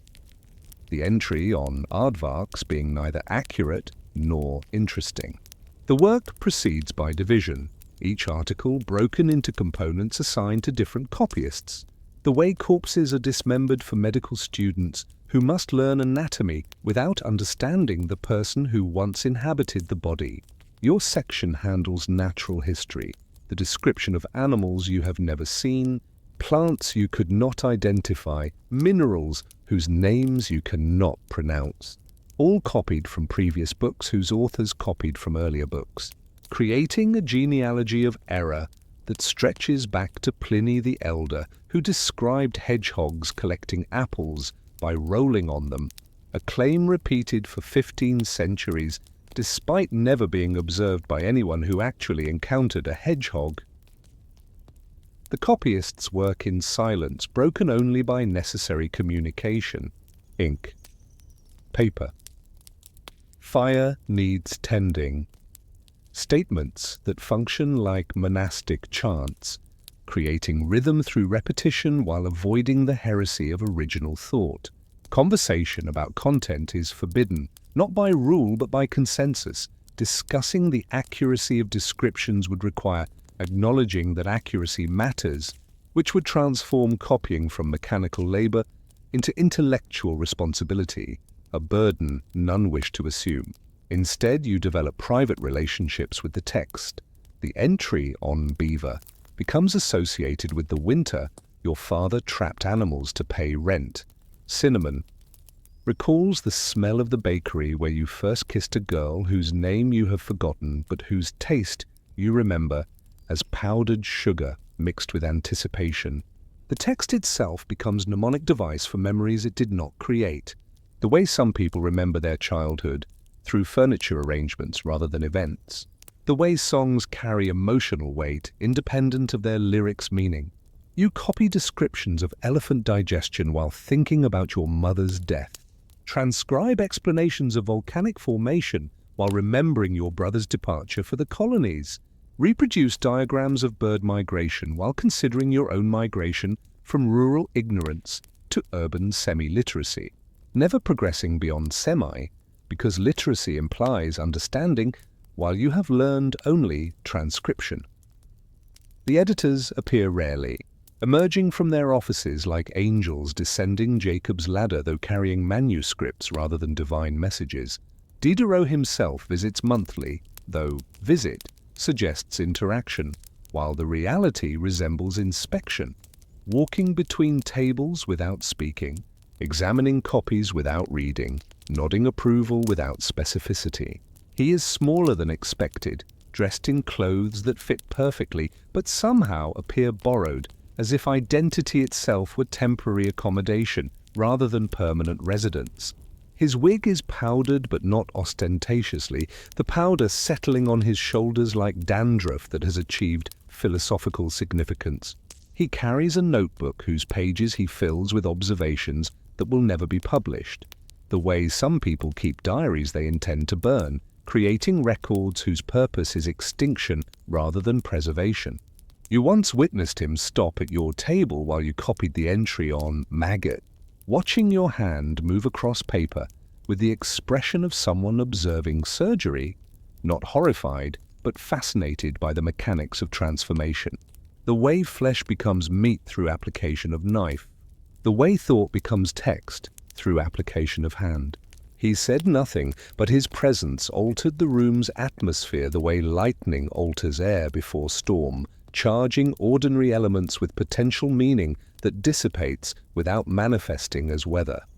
The illustrations arrive pre-drawn, though drawn suggests artistic intention, while the reality resembles mechanical reproduction, images copied from other images, corrected by artists who have never observed their subjects, approved by censors who understand that accuracy matters less than orthodoxy.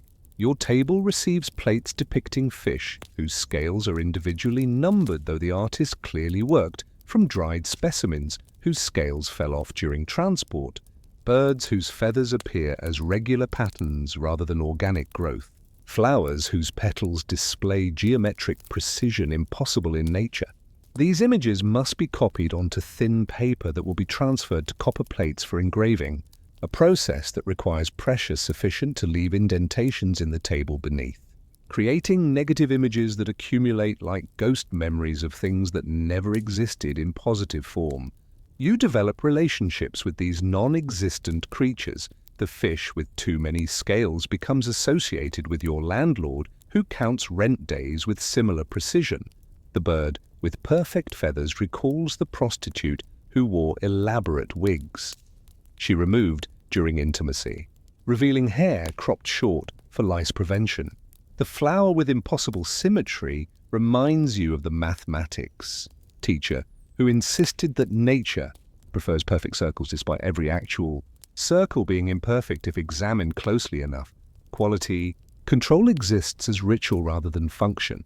Each copied article compared against original by readers whose attention wanders after the first 100 lines, who approve text they have not read because reading would require understanding, while their role is merely verification of correspondence.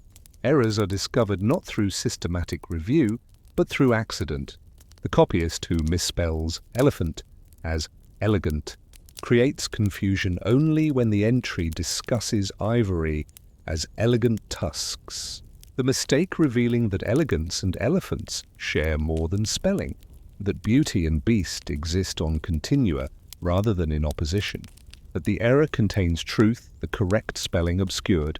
Such discoveries are not celebrated but suppressed, corrections made quietly, without acknowledging that error produced insight. The way some families bury suicides without marking graves, pretending that death by despair differs categorically from death by disease, rather than merely in methodology. You begin to suspect that the encyclopédie contains more truth in its errors than in its accuracies, that mistranscription reveals subconscious connections between concepts, that orthodox spelling maintains separate, that the assembly line produces not just knowledge, but the conditions for knowledge's disruption. The way factories produce not just goods, but the conditions for workers' solidarity through shared repetitive experience. The pace accelerates as deadlines approach, though deadlines suggests finality, while the reality resembles infinite regress, each volume completed creating demand for the next, each article finished revealing need for supplement, each error corrected generating new errors through correction process. You copy 14 hours daily, breaking only for meals that are consumed while working, the way some people pray while eating, combining necessity with devotion, though neither receives full attention.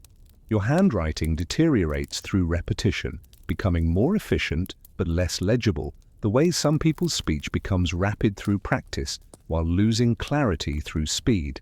The ink stains your fingers permanently, creating black half-moons beneath nails that will remain until nails grow out completely. A process that takes 6 months, the same time required to produce 1 volume of the encyclopédie. creating synchronization between personal growth and public production, your body becoming calendar for the project's progress. You develop calluses on fingers that hold pens, the way some people develop calluses from prayer ropes or plow handles, physical evidence of invisible labor that connects you to centuries of previous writers whose bodies bore similar marks without leaving other records of their existence. The enterprise's absurdity becomes apparent through accumulation. You have copied descriptions of more animals than exist in France, more plants than grow in Europe, more minerals than have been discovered anywhere, creating a catalogue of theoretical knowledge that exists independently of actual experience. The way some people maintain relationships with imagined lovers who provide emotional satisfaction unavailable from real people whose imperfections become intolerable through intimacy.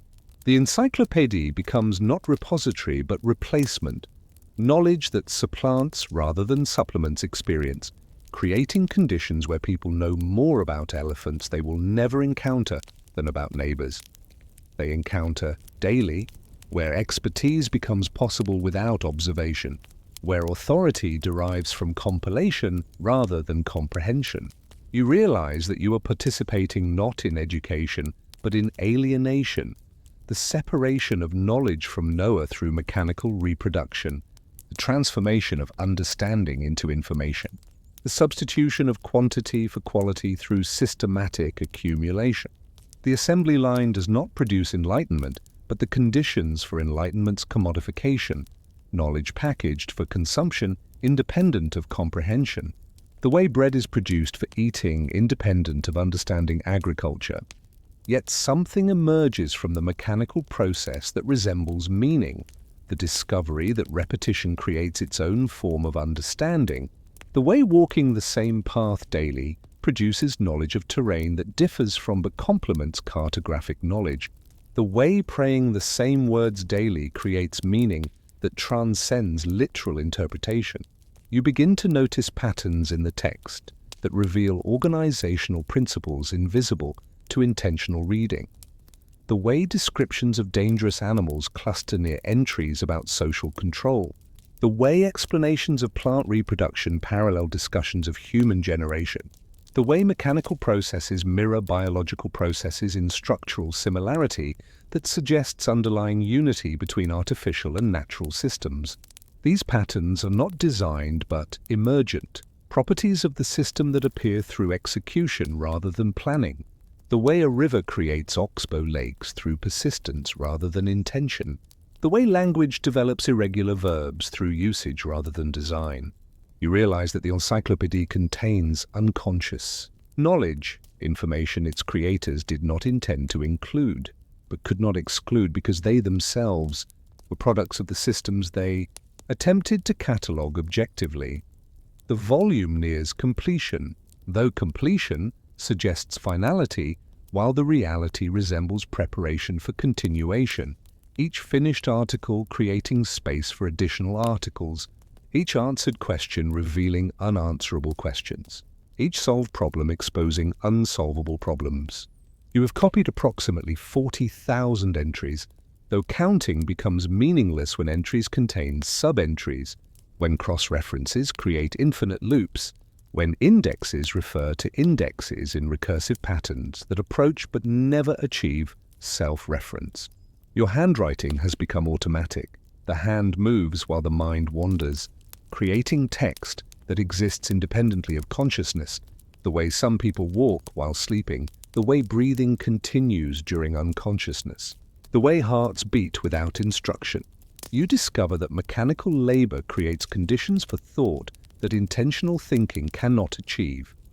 The mind freed from decision-making develops its own rhythms, producing insights that appear unbidden like wildflowers in fields left fallow, creating knowledge that emerges from ignorance rather than expertise, understanding that arrives through surrender rather than conquest.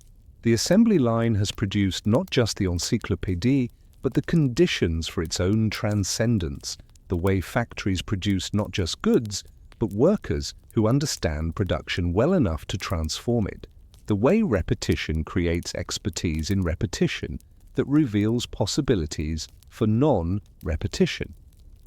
The final day arrives without ceremony, though final suggests conclusion, while the reality resembles transition from one form of labor to another, from copying to correcting, from production to distribution, from creation to explanation, though explanation itself will require copying corrections that will generate new errors, requiring new explanations in infinite regression that approaches but never achieves perfection. You receive payment not in the moment of completion, but in the week following, the delay creating distance between labor and compensation that allows both to feel earned rather than merely exchanged, the way some people delay gratitude to make it feel genuine rather than automatic. Your hands shake without pens to hold, developing tremors that will persist for months. The way some soldiers continue to salute after discharge, the way some prisoners continue to count steps after release, the way some prayers continue moving lips after belief has died. You walk through streets that appear unchanged, yet transformed by the simple fact of containing more knowledge than when you began. Though the knowledge exists as books rather than understanding, information rather than wisdom, quantity rather than quality, creating the paradox of enlightenment through accumulation rather than comprehension.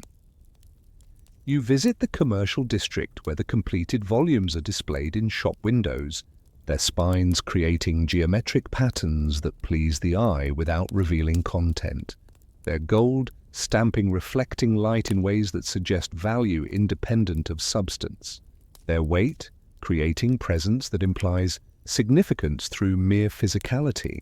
You cannot afford to purchase them, your wages sufficient for rent and food but not for owning the product of your labor, the way some farmers cannot afford the bread baked from their grain, the way some weavers cannot afford the cloth woven from their thread, creating economic relationships where production and consumption exist in separate universes connected only through exchange that benefits intermediaries rather than producers. You stand before the window recognizing your handwriting in entries you cannot read completely, seeing your labor transformed into commodity that exists independently of your experience of producing it, the way some people see their children become adults whose lives they can observe but not inhabit, creating relationships where creation and possession exist in separate dimensions connected only through memory that fades as bodies age but persists as text that will outlive its creators. The question that follows you home is not whether the encyclopédie contains knowledge, it clearly does, but whether the assembly line has produced enlightenment or merely its simulation, whether mechanical reproduction creates understanding or merely its appearance, whether the slow accumulation of information generates wisdom or merely its counterfeit.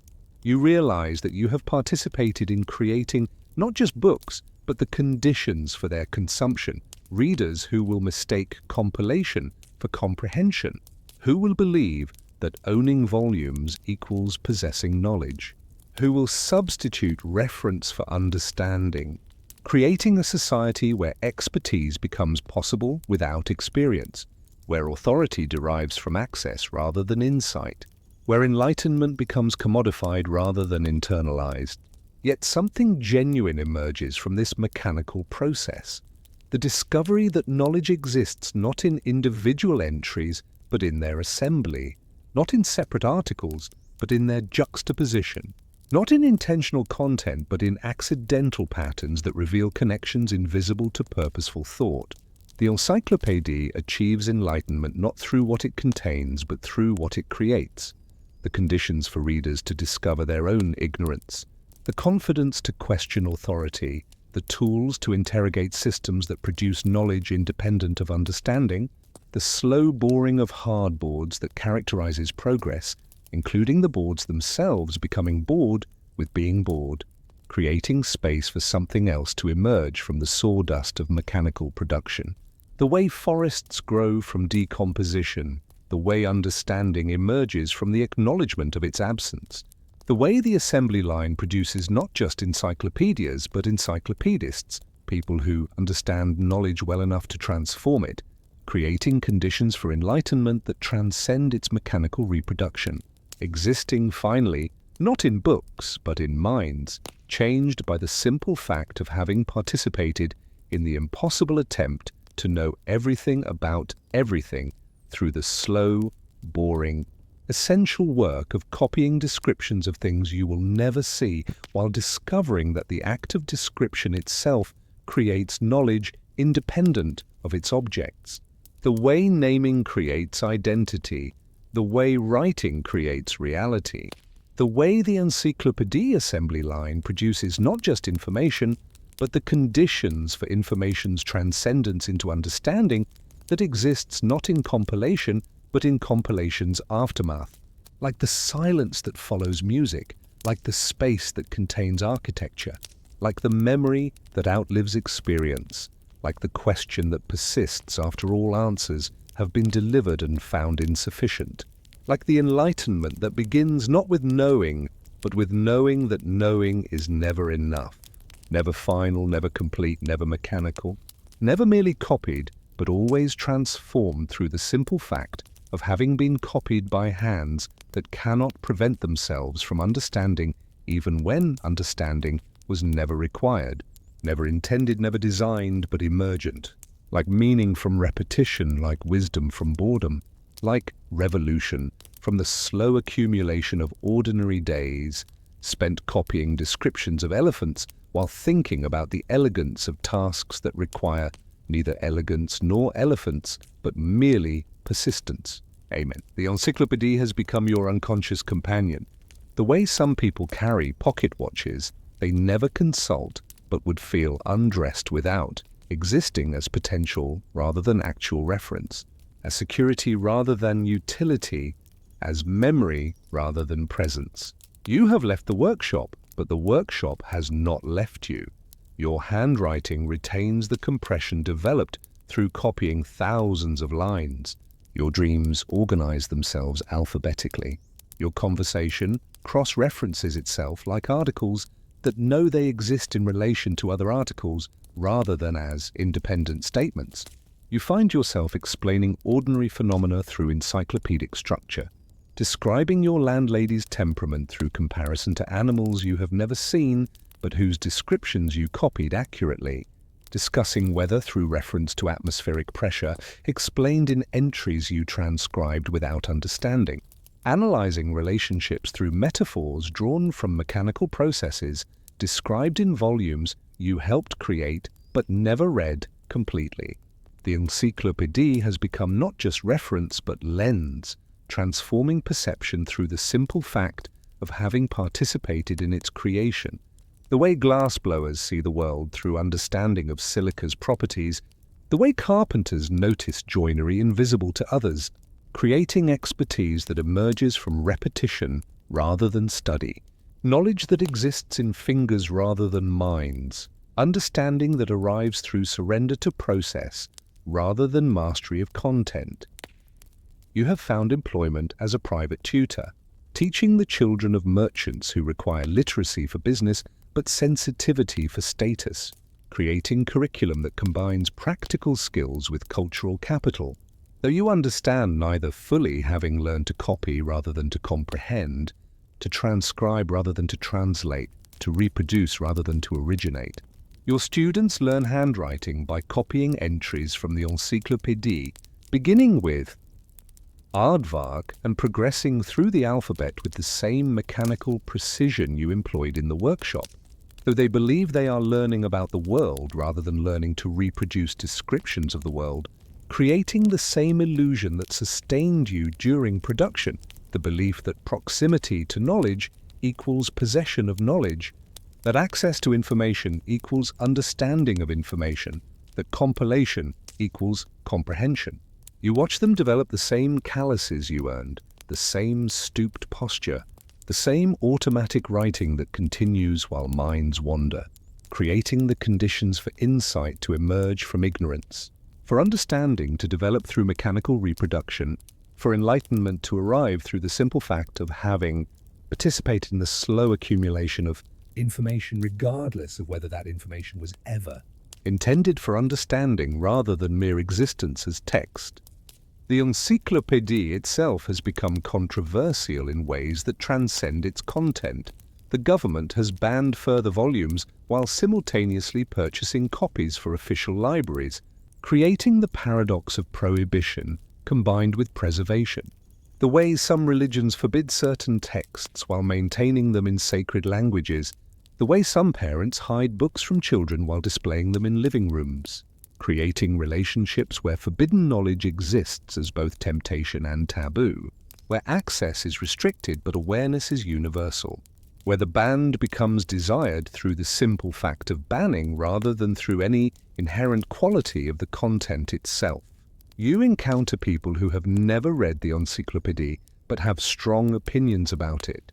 The way some people condemn books they have never opened, the way some defend ideas they cannot explain, creating public discourse that exists independently of actual engagement with the text itself, transforming the encyclopedia from book into symbol, from information into ideology, from compilation into revolution. The revolution itself proceeds not through content, but through the simple fact of having been compiled. The way some rivers change landscape not through intention, but through persistence. The way some diseases spread not through design, but through contact, creating change that emerges from accumulation rather than intention, from mechanical reproduction rather than purposeful action, from the slow boring of hard boards that includes the boards themselves becoming bored with being bored, creating space for something else to emerge from the friction of repetition against resistance. You encounter former colleagues from the workshop scattered throughout Paris, the copyist who now keeps a stall in the fish market where he describes sea creatures using encyclopedic terminology that confuses customers but satisfies his need to maintain connection with the text, the illustrator who engraves copper plates for fabric manufacturers, creating patterns that secretly incorporate anatomical drawings from medical entries he helped prepare, the ink maker who has developed a recipe for black dye that includes ash from burned encyclopedias, creating clothing that literally contains knowledge, though wears like ordinary fabric. They form an invisible network of people whose expertise emerged accidentally through mechanical labor, who understand the encyclopedia not as reference but as experience, not as compilation but as transformation, not as product but as process that changed them more than they changed it.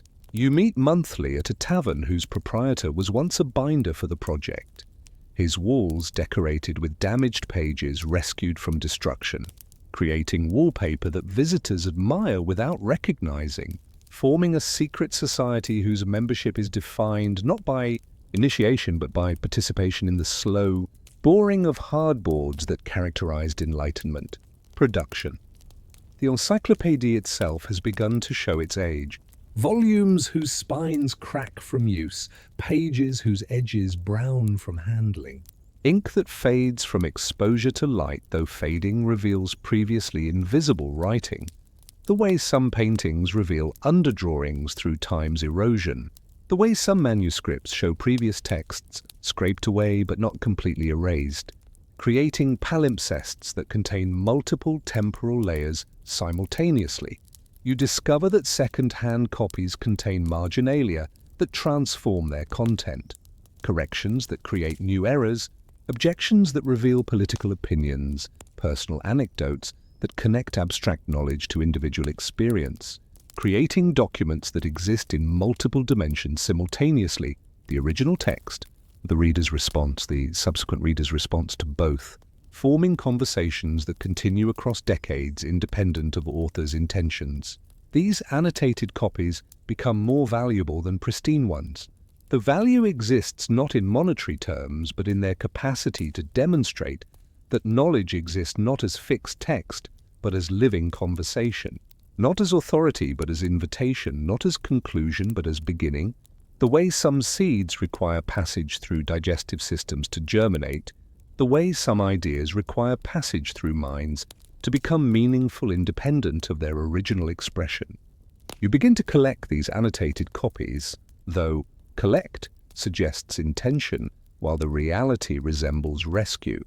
saving books from destruction by people who value them only as objects, from paper makers who would pulp them for recycling, from bookbinders who would dismantle them for spare pages, creating an archive of enlightenment that exists not in libraries but in your apartment, organized not by subject or author but by the type of marginalia they contain, corrections, objections, personal applications, cross-references to other works, drawings that illustrate or contradict the text, forming a taxonomy of reader response that reveals more about enlightenment than the encyclopedia itself, demonstrating that understanding emerges through engagement rather than reception, through argument rather than acceptance, through the simple fact of having been read by people who believed that reading was not consumption but conversation, not education but participation, not passive reception but active transformation of text through the mechanical act of reading while thinking, creating conditions where the encyclopedia becomes not repository but stimulus, not conclusion but beginning, not authority but invitation to authority's dissolution, through the slow accumulation of individual responses that collectively exceed the original in both scope and significance. Though each individual response exists as mere annotation, mere marginalia, mere reaction to stimulus, that becomes more significant than what it responds to through the simple fact of having been written by hands that could not prevent themselves from understanding even when understanding was never required, only transcription, only copying, only mechanical reproduction that somehow produced understanding as accidental byproduct of necessity. Amen. The encyclopedia has become old news. Though news suggests temporality, while the reality resembles geological formation existing in time but changing at speeds imperceptible to human observation, accumulating meaning through layers rather than through events, growing through accretion rather than through action. New editions appear, corrected and expanded, creating the illusion of progress while maintaining the fundamental structure of compilation without comprehension, accumulation without understanding, quantity without quality. The way some mountains grow taller through accumulation of sediment while remaining essentially the same mountain. The way some rivers change course gradually while remaining essentially the same river, creating change that exists not as transformation but as continuation, not as revolution but as evolution so slow that participation becomes invisible to participants, who perceive themselves as stationary while actually moving at speeds measured in geological rather than human time. You have become old along with the project, though old suggests conclusion, while the reality resembles continuation in different form, not ceaseless copying, but ceaseless remembering, not mechanical reproduction, but mechanical recollection, not production, but maintenance of what was produced through the simple fact of continuing to exist as someone who remembers when memory itself was mechanical rather than intentional, accidental rather than purposeful, emerging from labor rather than from study. The annotated copies have begun to reproduce themselves, readers copying interesting marginalia into their own copies, creating texts that contain not just original content, but generations of responses, the way some families pass stories through generations, each retelling, adding and subtracting details until the story exists independently of its origin, creating literature that emerges not from authorship but from readership, not from creation but from consumption, not from intention but from attention paid to text, that rewards attention by revealing patterns invisible to casual inspection, invisible to intentional study, visible only to minds that have learned to see through repetition rather than through analysis, through mechanical engagement rather than through purposeful examination, through the simple fact of having been changed by changeless labor that transforms worker more than work, creating expertise in ignorance, understanding in incomprehension, enlightenment in the absence of light through the simple fact of having participated in the slow boring of hard boards that includes the boards themselves becoming bored with being bored, creating space for something else to emerge from the friction of repetition against resistance, the way some seeds require fire to germinate, the way some ideas require suppression to become significant, The way some knowledge requires mechanical reproduction to become wisdom independent of its mechanical origin, existing finally not in books but in minds changed by the simple fact of having participated in the impossible attempt to know everything about everything through the slow accumulation of individual acts of copying that collectively create conditions for understanding that transcends understanding through acknowledgement of its own impossibility. Amen. You encounter the widow's son, now middle-aged, who has become an architect designing buildings that incorporate encyclopedic knowledge in their structure, libraries whose shelves are arranged according to the alphabetization system developed for the encyclopédie, museums whose exhibits follow the cross-referencing patterns that connect seemingly unrelated articles, schools whose curricula proceed from general to specific knowledge through the same logical progression that organized the original compilation, creating architecture that exists not as shelter but as pedagogy, not as construction but as instruction, not as building but as embodiment of Enlightenment principles in physical form, demonstrating that knowledge has moved from text to structure, from description to instantiation, from reference to reality through the simple fact of having been understood well enough to be transformed from information into material expression. Though understanding itself emerged not from study but from participation, not from intention but from the mechanical process of reproduction that somehow produced comprehension as accidental byproduct of necessity. The way some factories produce not just goods, but workers who understand production well enough to transform it. The way some books produce not just readers, but readers who understand reading well enough to become writers, creating conditions where the encyclopédie exists not as text, but as training in textual production, not as compilation, but as education in compilation, not as conclusion, but as preparation for continuation, through different means, different media, different methods that preserve the essential while transforming the incidental. The way some rivers preserve their essential nature while changing their course. The way some ideas preserve their essential truth while changing their expression.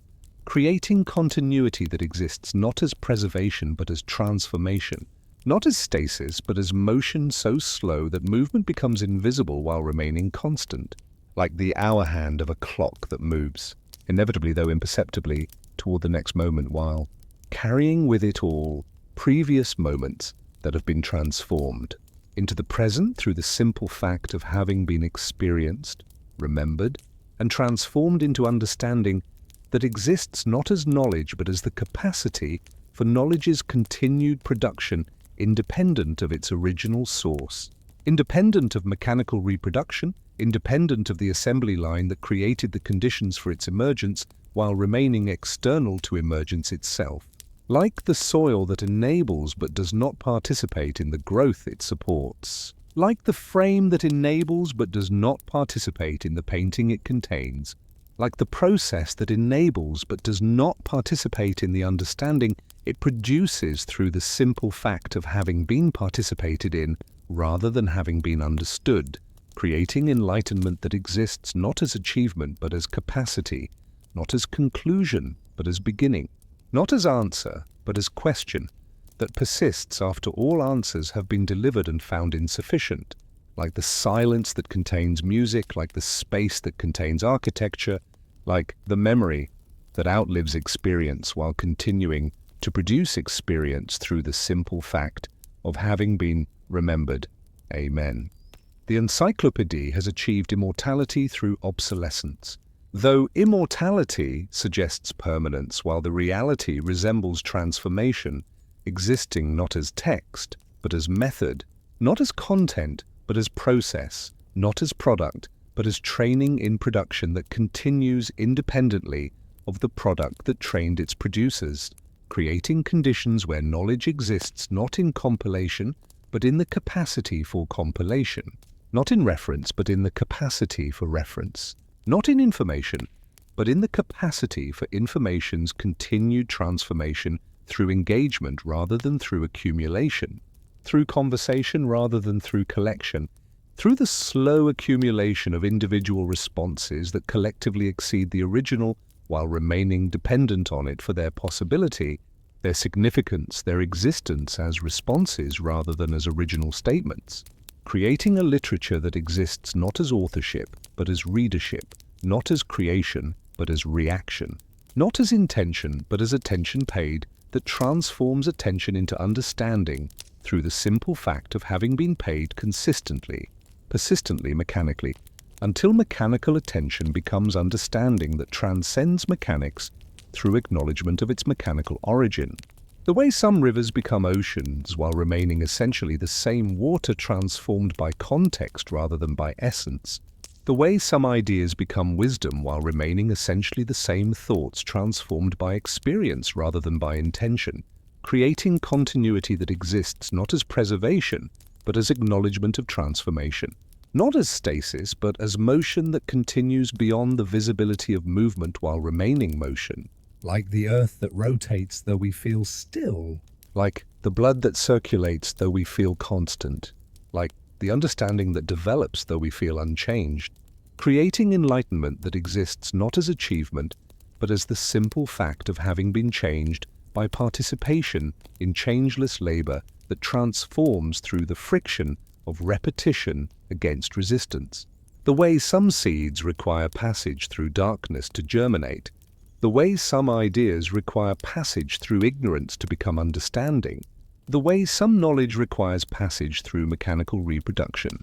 To become wisdom that exists finally not in books but in minds that have been changed by the simple fact of having participated in the impossible attempt to know everything about everything while discovering that the attempt itself creates knowledge independent of its success or failure, existing not as conclusion but as question that persists, not as answer but as capacity for continued questioning, not as enlightenment but as the conditions for enlightenment's continued emergence through the slow, boring, essential work of continuing to exist as someone who remembers when memory itself was mechanical rather than intentional, producing understanding through the simple fact of having been produced by understanding's mechanical reproduction. Amen.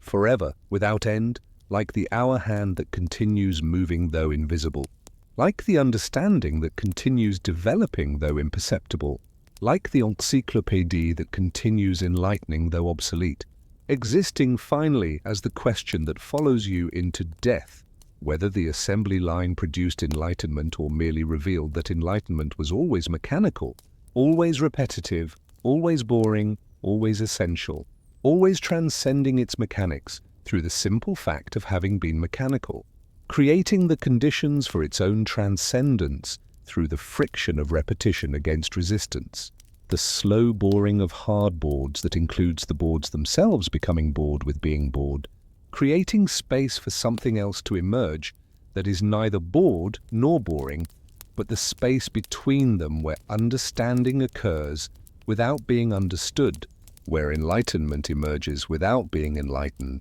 where the encyclopédie continues existing without existing as anything other than the memory of having been participated in, which is finally all that anything becomes, the memory of participation that outlives the participation itself, the understanding that outlives the understanding itself, the enlightenment that outlives the enlightenment itself, existing as the simple fact of having been changed by changing.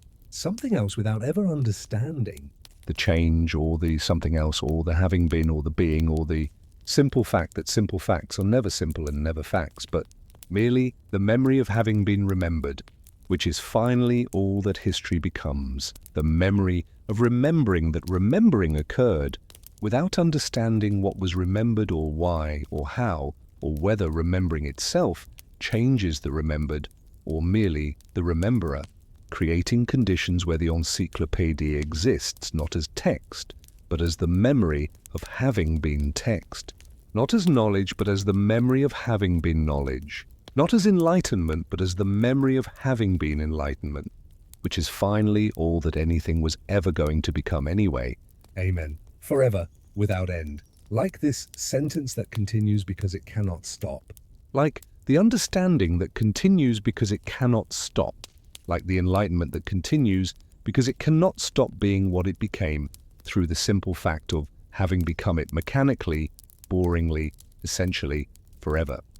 You learn to read by candlelight in November 1753, though learn suggests intention while the reality resembles infection, absorbing literacy through exposure rather than through instruction, the way some people absorb accents through proximity rather than through study, creating knowledge that exists not as acquisition but as contamination, not as education but as contamination by text that enters through eyes and settles in mind like soot from the candle whose light enables reading while gradually coating everything.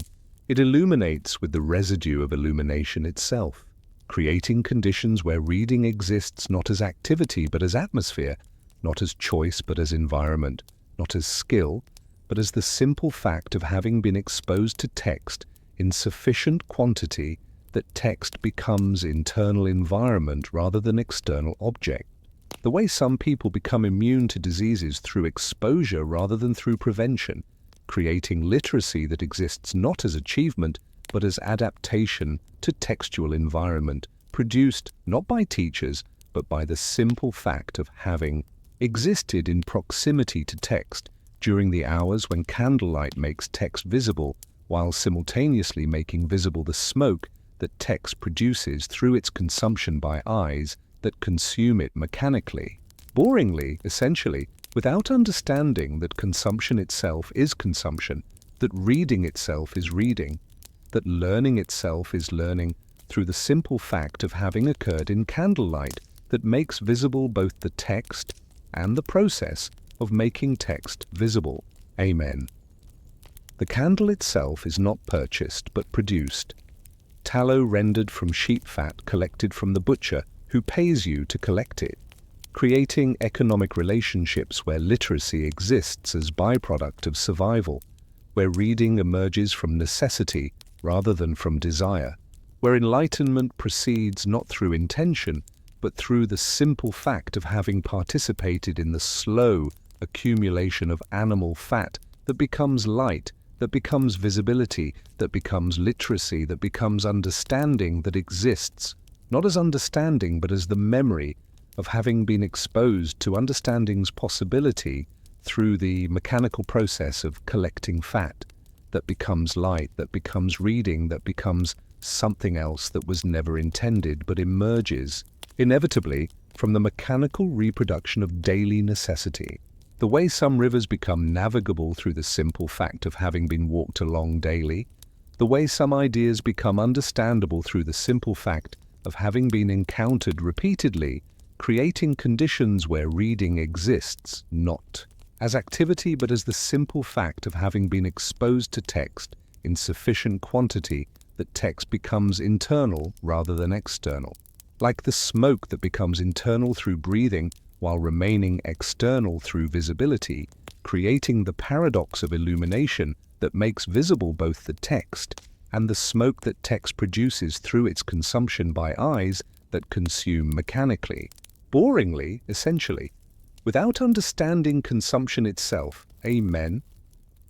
Your mother reads aloud while you collect tallow, creating multitasking that resembles but transcends efficiency, producing both the means of illumination and the content of illumination simultaneously.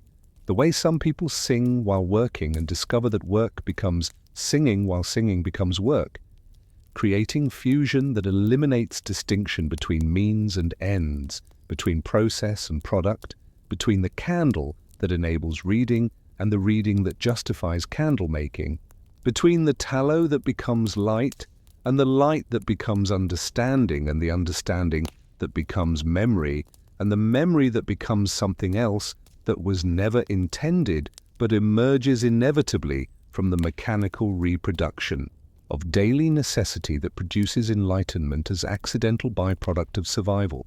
The way some factories produce not just goods but workers who understand production well enough to transform it. The way some books produce not just readers but readers who understand reading well enough to become something else that was never intended but emerges inevitably from participation in the slow boring of hard boards that includes the boards themselves becoming bored with being bored. creating space for something else to emerge from the friction of repetition against resistance, the way some seeds require darkness to germinate, the way some ideas require mechanical reproduction to become wisdom, the way some knowledge requires passage through ignorance to become understanding, that exists finally not in books but in minds, changed by the simple fact of having read by candlelight that makes visible both the text and the smoke that text produces through its consumption, by eyes that consume mechanically while understanding emerges accidentally, boringly, essentially forever. Amen. The texts themselves are not chosen but accumulated, books purchased by weight rather than by content, creating libraries whose organization resembles not taxonomy but archaeology, with newer texts overlaying older ones in layers that reveal chronology through accumulation rather than through intention, creating reading experiences that proceed not through logic but through sediment, not through progression but through excavation, not through education but through the simple fact of having been exposed to text in sufficient quantity that text becomes environment rather than object. The way some people become religious through attendance rather than through conversion. The way some people become political through proximity rather than through conviction. Creating literacy that exists not as skill but as atmosphere, not as achievement but as adaptation to textual environment produced not by intention but by the simple fact of having existed in proximity to books that were purchased for their weight rather than their content, creating reading experiences that proceed through the mechanical reproduction of daily exposure rather than through the intentional selection of material suited to progressive understanding, producing understanding that emerges not from systematic study but from the slow accumulation of random encounters with text that becomes meaningful through repetition rather than through selection.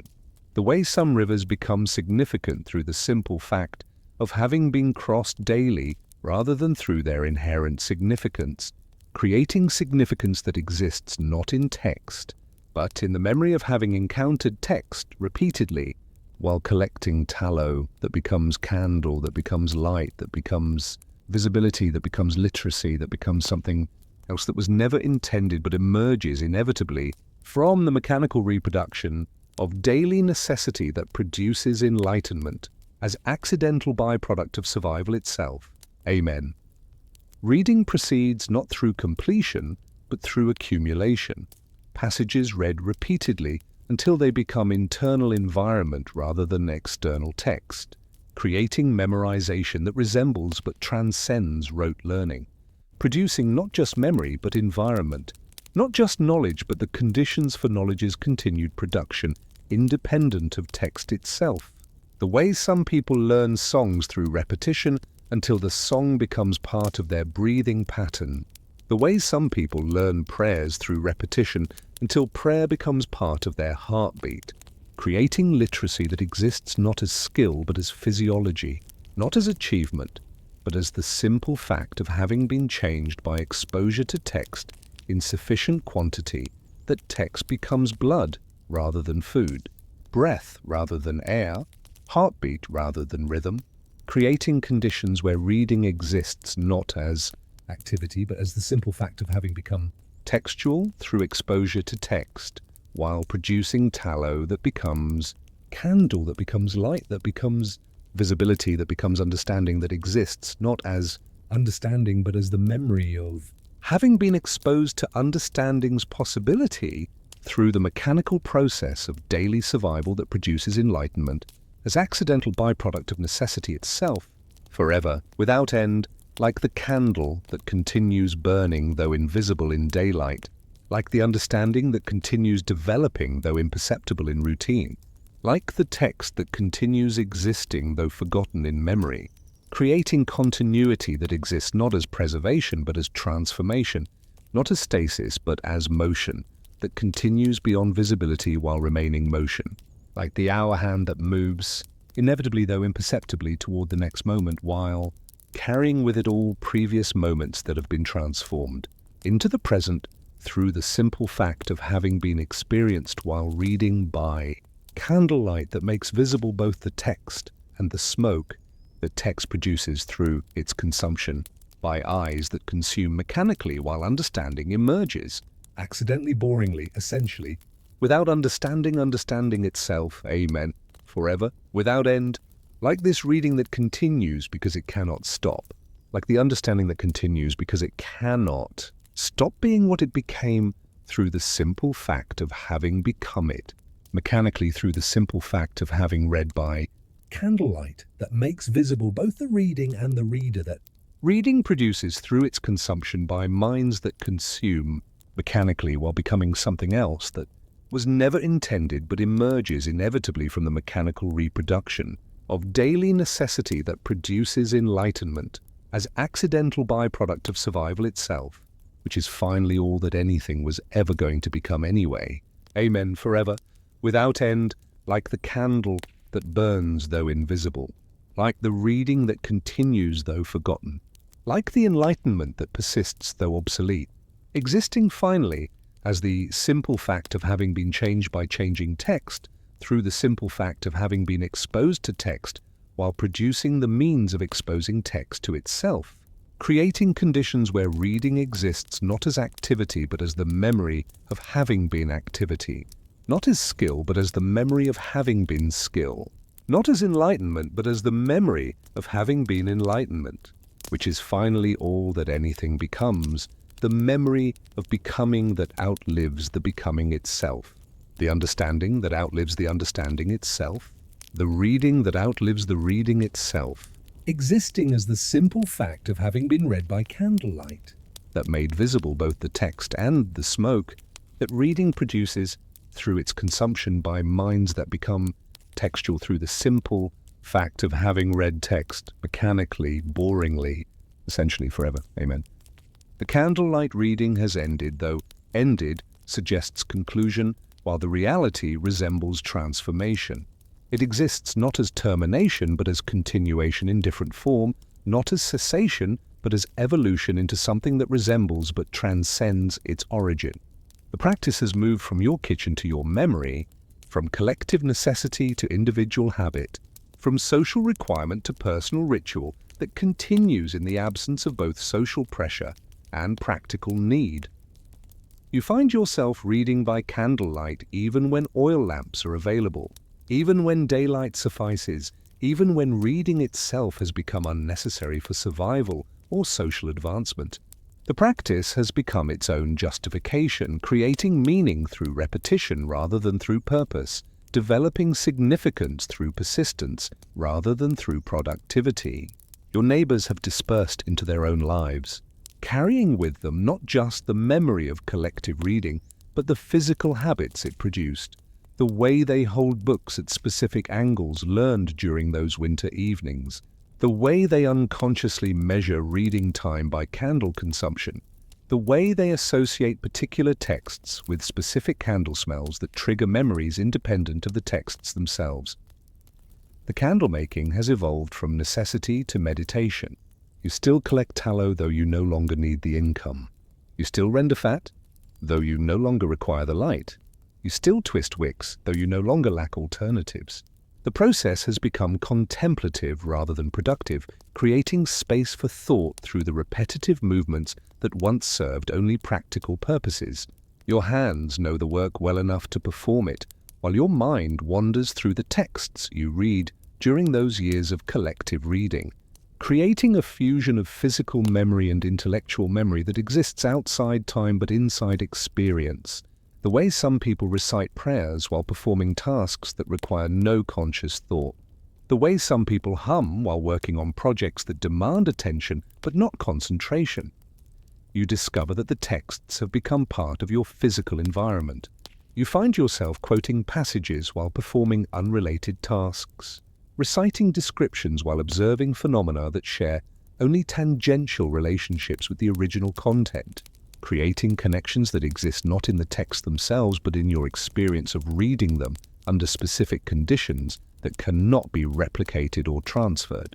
The entry on elephant digestion surfaces while you observe horses eating. The description of volcanic formation emerges while you watch bread rise. The explanation of bird migration appears while you notice seasonal changes in your neighborhood sparrows.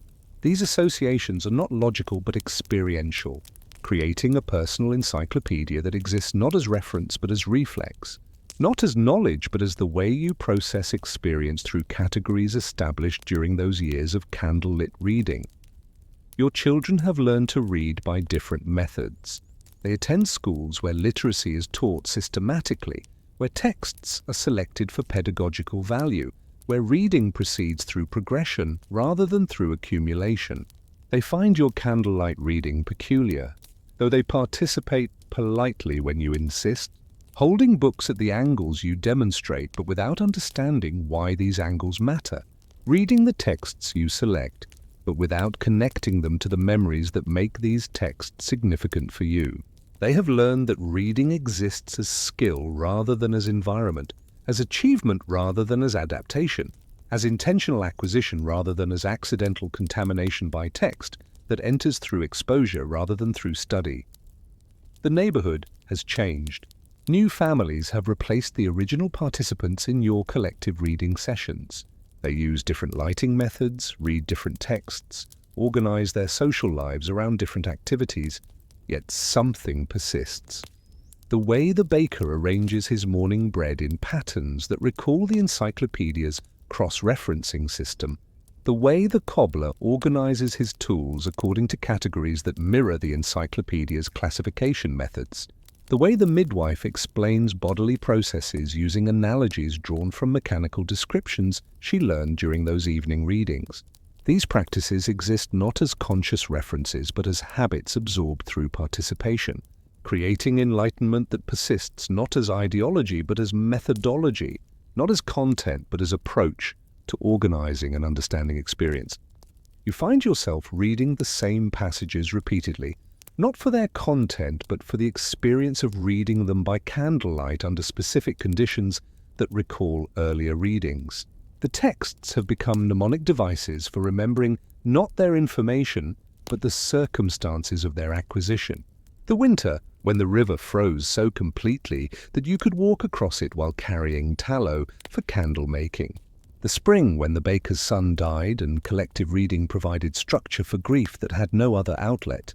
The summer, when the encyclopedia's supplement arrived, and you celebrated by reading descriptions of fireworks you could not afford to purchase, creating memories that exist not as narratives but as associations, between text and experience that cannot be separated without destroying both.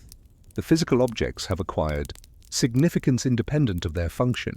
The candle holders you carved from potatoes during particularly poor months have become treasured possessions, though they serve no practical purpose. The table where you conducted collective reading has been replaced, but you keep one leg as a reminder of surfaces that supported both books and community, creating relics that exist not for their utility but for their connection to experience that cannot be replicated or replaced. These objects have become mnemonics for remembering not just the reading, but the community that formed around reading. The way some people preserve ticket stubs not for where they went, but for who they went with. Creating archives that exist not as history, but as personal archaeology of experience, that mattered because it was shared rather than because it was significant to you. Discover that the reading has changed your relationship with time. You measure seasons not by weather, but by the types of texts that seem appropriate for reading during specific conditions. Descriptions of tropical plants during winter, when you need reminders that cold is temporary. Explanations of ice formation during summer, when you need to remember that heat will return. Analyses of migration patterns during spring and fall, when you observe similar patterns in your neighborhood, though applied to different species and for different purposes. The encyclopedia has become your calendar, creating temporal organization that exists not in the passage of time, but in the association between time and text that emerged during those years of candlelit reading, when time was measured by candle consumption rather than by clock movement, creating measurement that was accurate for its purpose, though invisible to standard systems of temporal organization. The practice has influenced your understanding of learning itself. You have discovered that knowledge acquired through mechanical repetition differs fundamentally from knowledge acquired through systematic study. The former becomes integrated into unconscious behavior, while the latter remains conscious and requires maintenance. The former emerges through use, while the latter requires application. The former exists as adaptation, while the latter exists as possession. The candlelight reading created the former type of knowledge, understanding that exists not as information, but as the way you process information.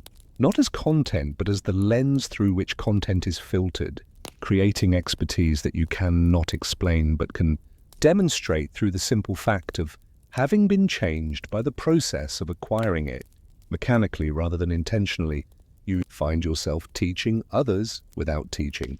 People come to you for advice about problems that seem unrelated to reading, but that you solve using methodologies absorbed during those years of candlelit encyclopedia consumption, organizing information according to interconnected systems rather than linear progressions, approaching problems through comparison with similar though unrelated phenomena, understanding complex situations through examination of their component parts, as described in mechanical entries that explained how things work by explaining how their parts work together, creating pedagogy that exists not as intentional education but as the demonstration of understanding that emerged accidentally through mechanical participation in collective reading that was never intended as education but became educational through the simple fact of having been participated in consistently over time. The Candlelight itself has become metaphorical. You find yourself seeking illumination in places where physical light is unnecessary, but where conceptual illumination is required. In conversations that need clarity, in decisions that require careful examination, in relationships that need the kind of attention that candlelight reading taught you to provide, focused but not intense, sustained but not exhausting, individual but not isolated, creating applications that exist not as analogies but as the continuation of understanding that emerged through literal practice into figurative application without losing the essential characteristics that made it effective in its original context. You realize that the enlightenment you participated in was not about the content of what you read, but about the conditions that reading created, the way it brought people together without requiring agreement, the way it provided structure without demanding conformity, the way it created community without eliminating individuality, the way it produced understanding without requiring expertise, creating conditions where knowledge existed not as authority but as invitation, not as conclusion but as beginning, not as possession but as the simple fact of having been shared by people who understood sharing as the purpose of Knowledge rather than as the distribution of already possessed understanding. The memory persists even as the practice fades. You find yourself reaching for candles when you need to think deeply about problems that require the kind of attention that candlelight reading cultivated. Patient, methodical, collective without being competitive, individual without being isolated. Creating applications that exist not as memories of past practice but as continuations of practice that has transformed from literal activity into metaphorical methodology without losing the essential characteristics that made it effective. Creating continuity that exists not as preservation but as transformation, not as stasis but as motion that continues beyond visibility while remaining motion, like the hour hand that moves, inevitably though, imperceptibly toward the next moment while carrying with it all previous moments that have been transformed into the present through the simple fact of having been experienced during candlelit reading sessions that created conditions for understanding that transcends understanding through acknowledgement of its mechanical origin, creating enlightenment that exists not as achievement but as the simple fact of having been changed by participation in changeless labor that transforms through the friction of repetition against resistance, the slow boring of hard boards that includes the boards themselves becoming bored with being bored, creating space for something else to emerge from the friction of memory against experience, producing understanding that exists finally not in books or in memory or in practice, but in the simple fact of having been what it was, which was everything, which was nothing, which was everything again. Eternally, without purpose, without meaning, without understanding, without anything other than the simple fact of having been, which is finally all that anything was ever going to become, what it is, which is everything, which is nothing, which is everything again. Amen. Forever, without end. Like the candlelight that continues burning in memory, though the candle itself has been extinguished. Like the reading that continues existing in understanding, though the text itself has been forgotten. Like the enlightenment that continues enlightening, though the source of illumination has been lost. Existing finally as the simple fact of having been what it was, while becoming what it is, which is what it will remain. The memory of having read by candlelight that made visible both the text and the community that text created through its consumption by minds that became textual through the simple fact of having read mechanically while understanding emerged. Accidentally, boringly, essentially. Without understanding itself, yet understanding nonetheless through the simple fact of having been understanding, which is finally all that understanding was ever going to become. The memory of having understood while understanding that understanding itself is finally all that anything becomes when everything else has been forgotten.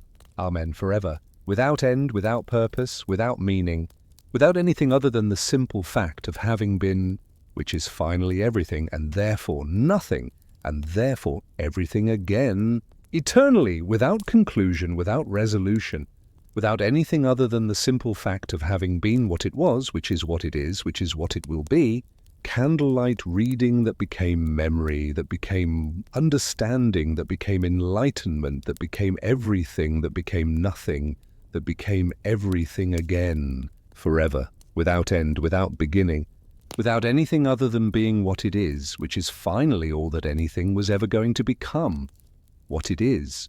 Amen and amen again, without end.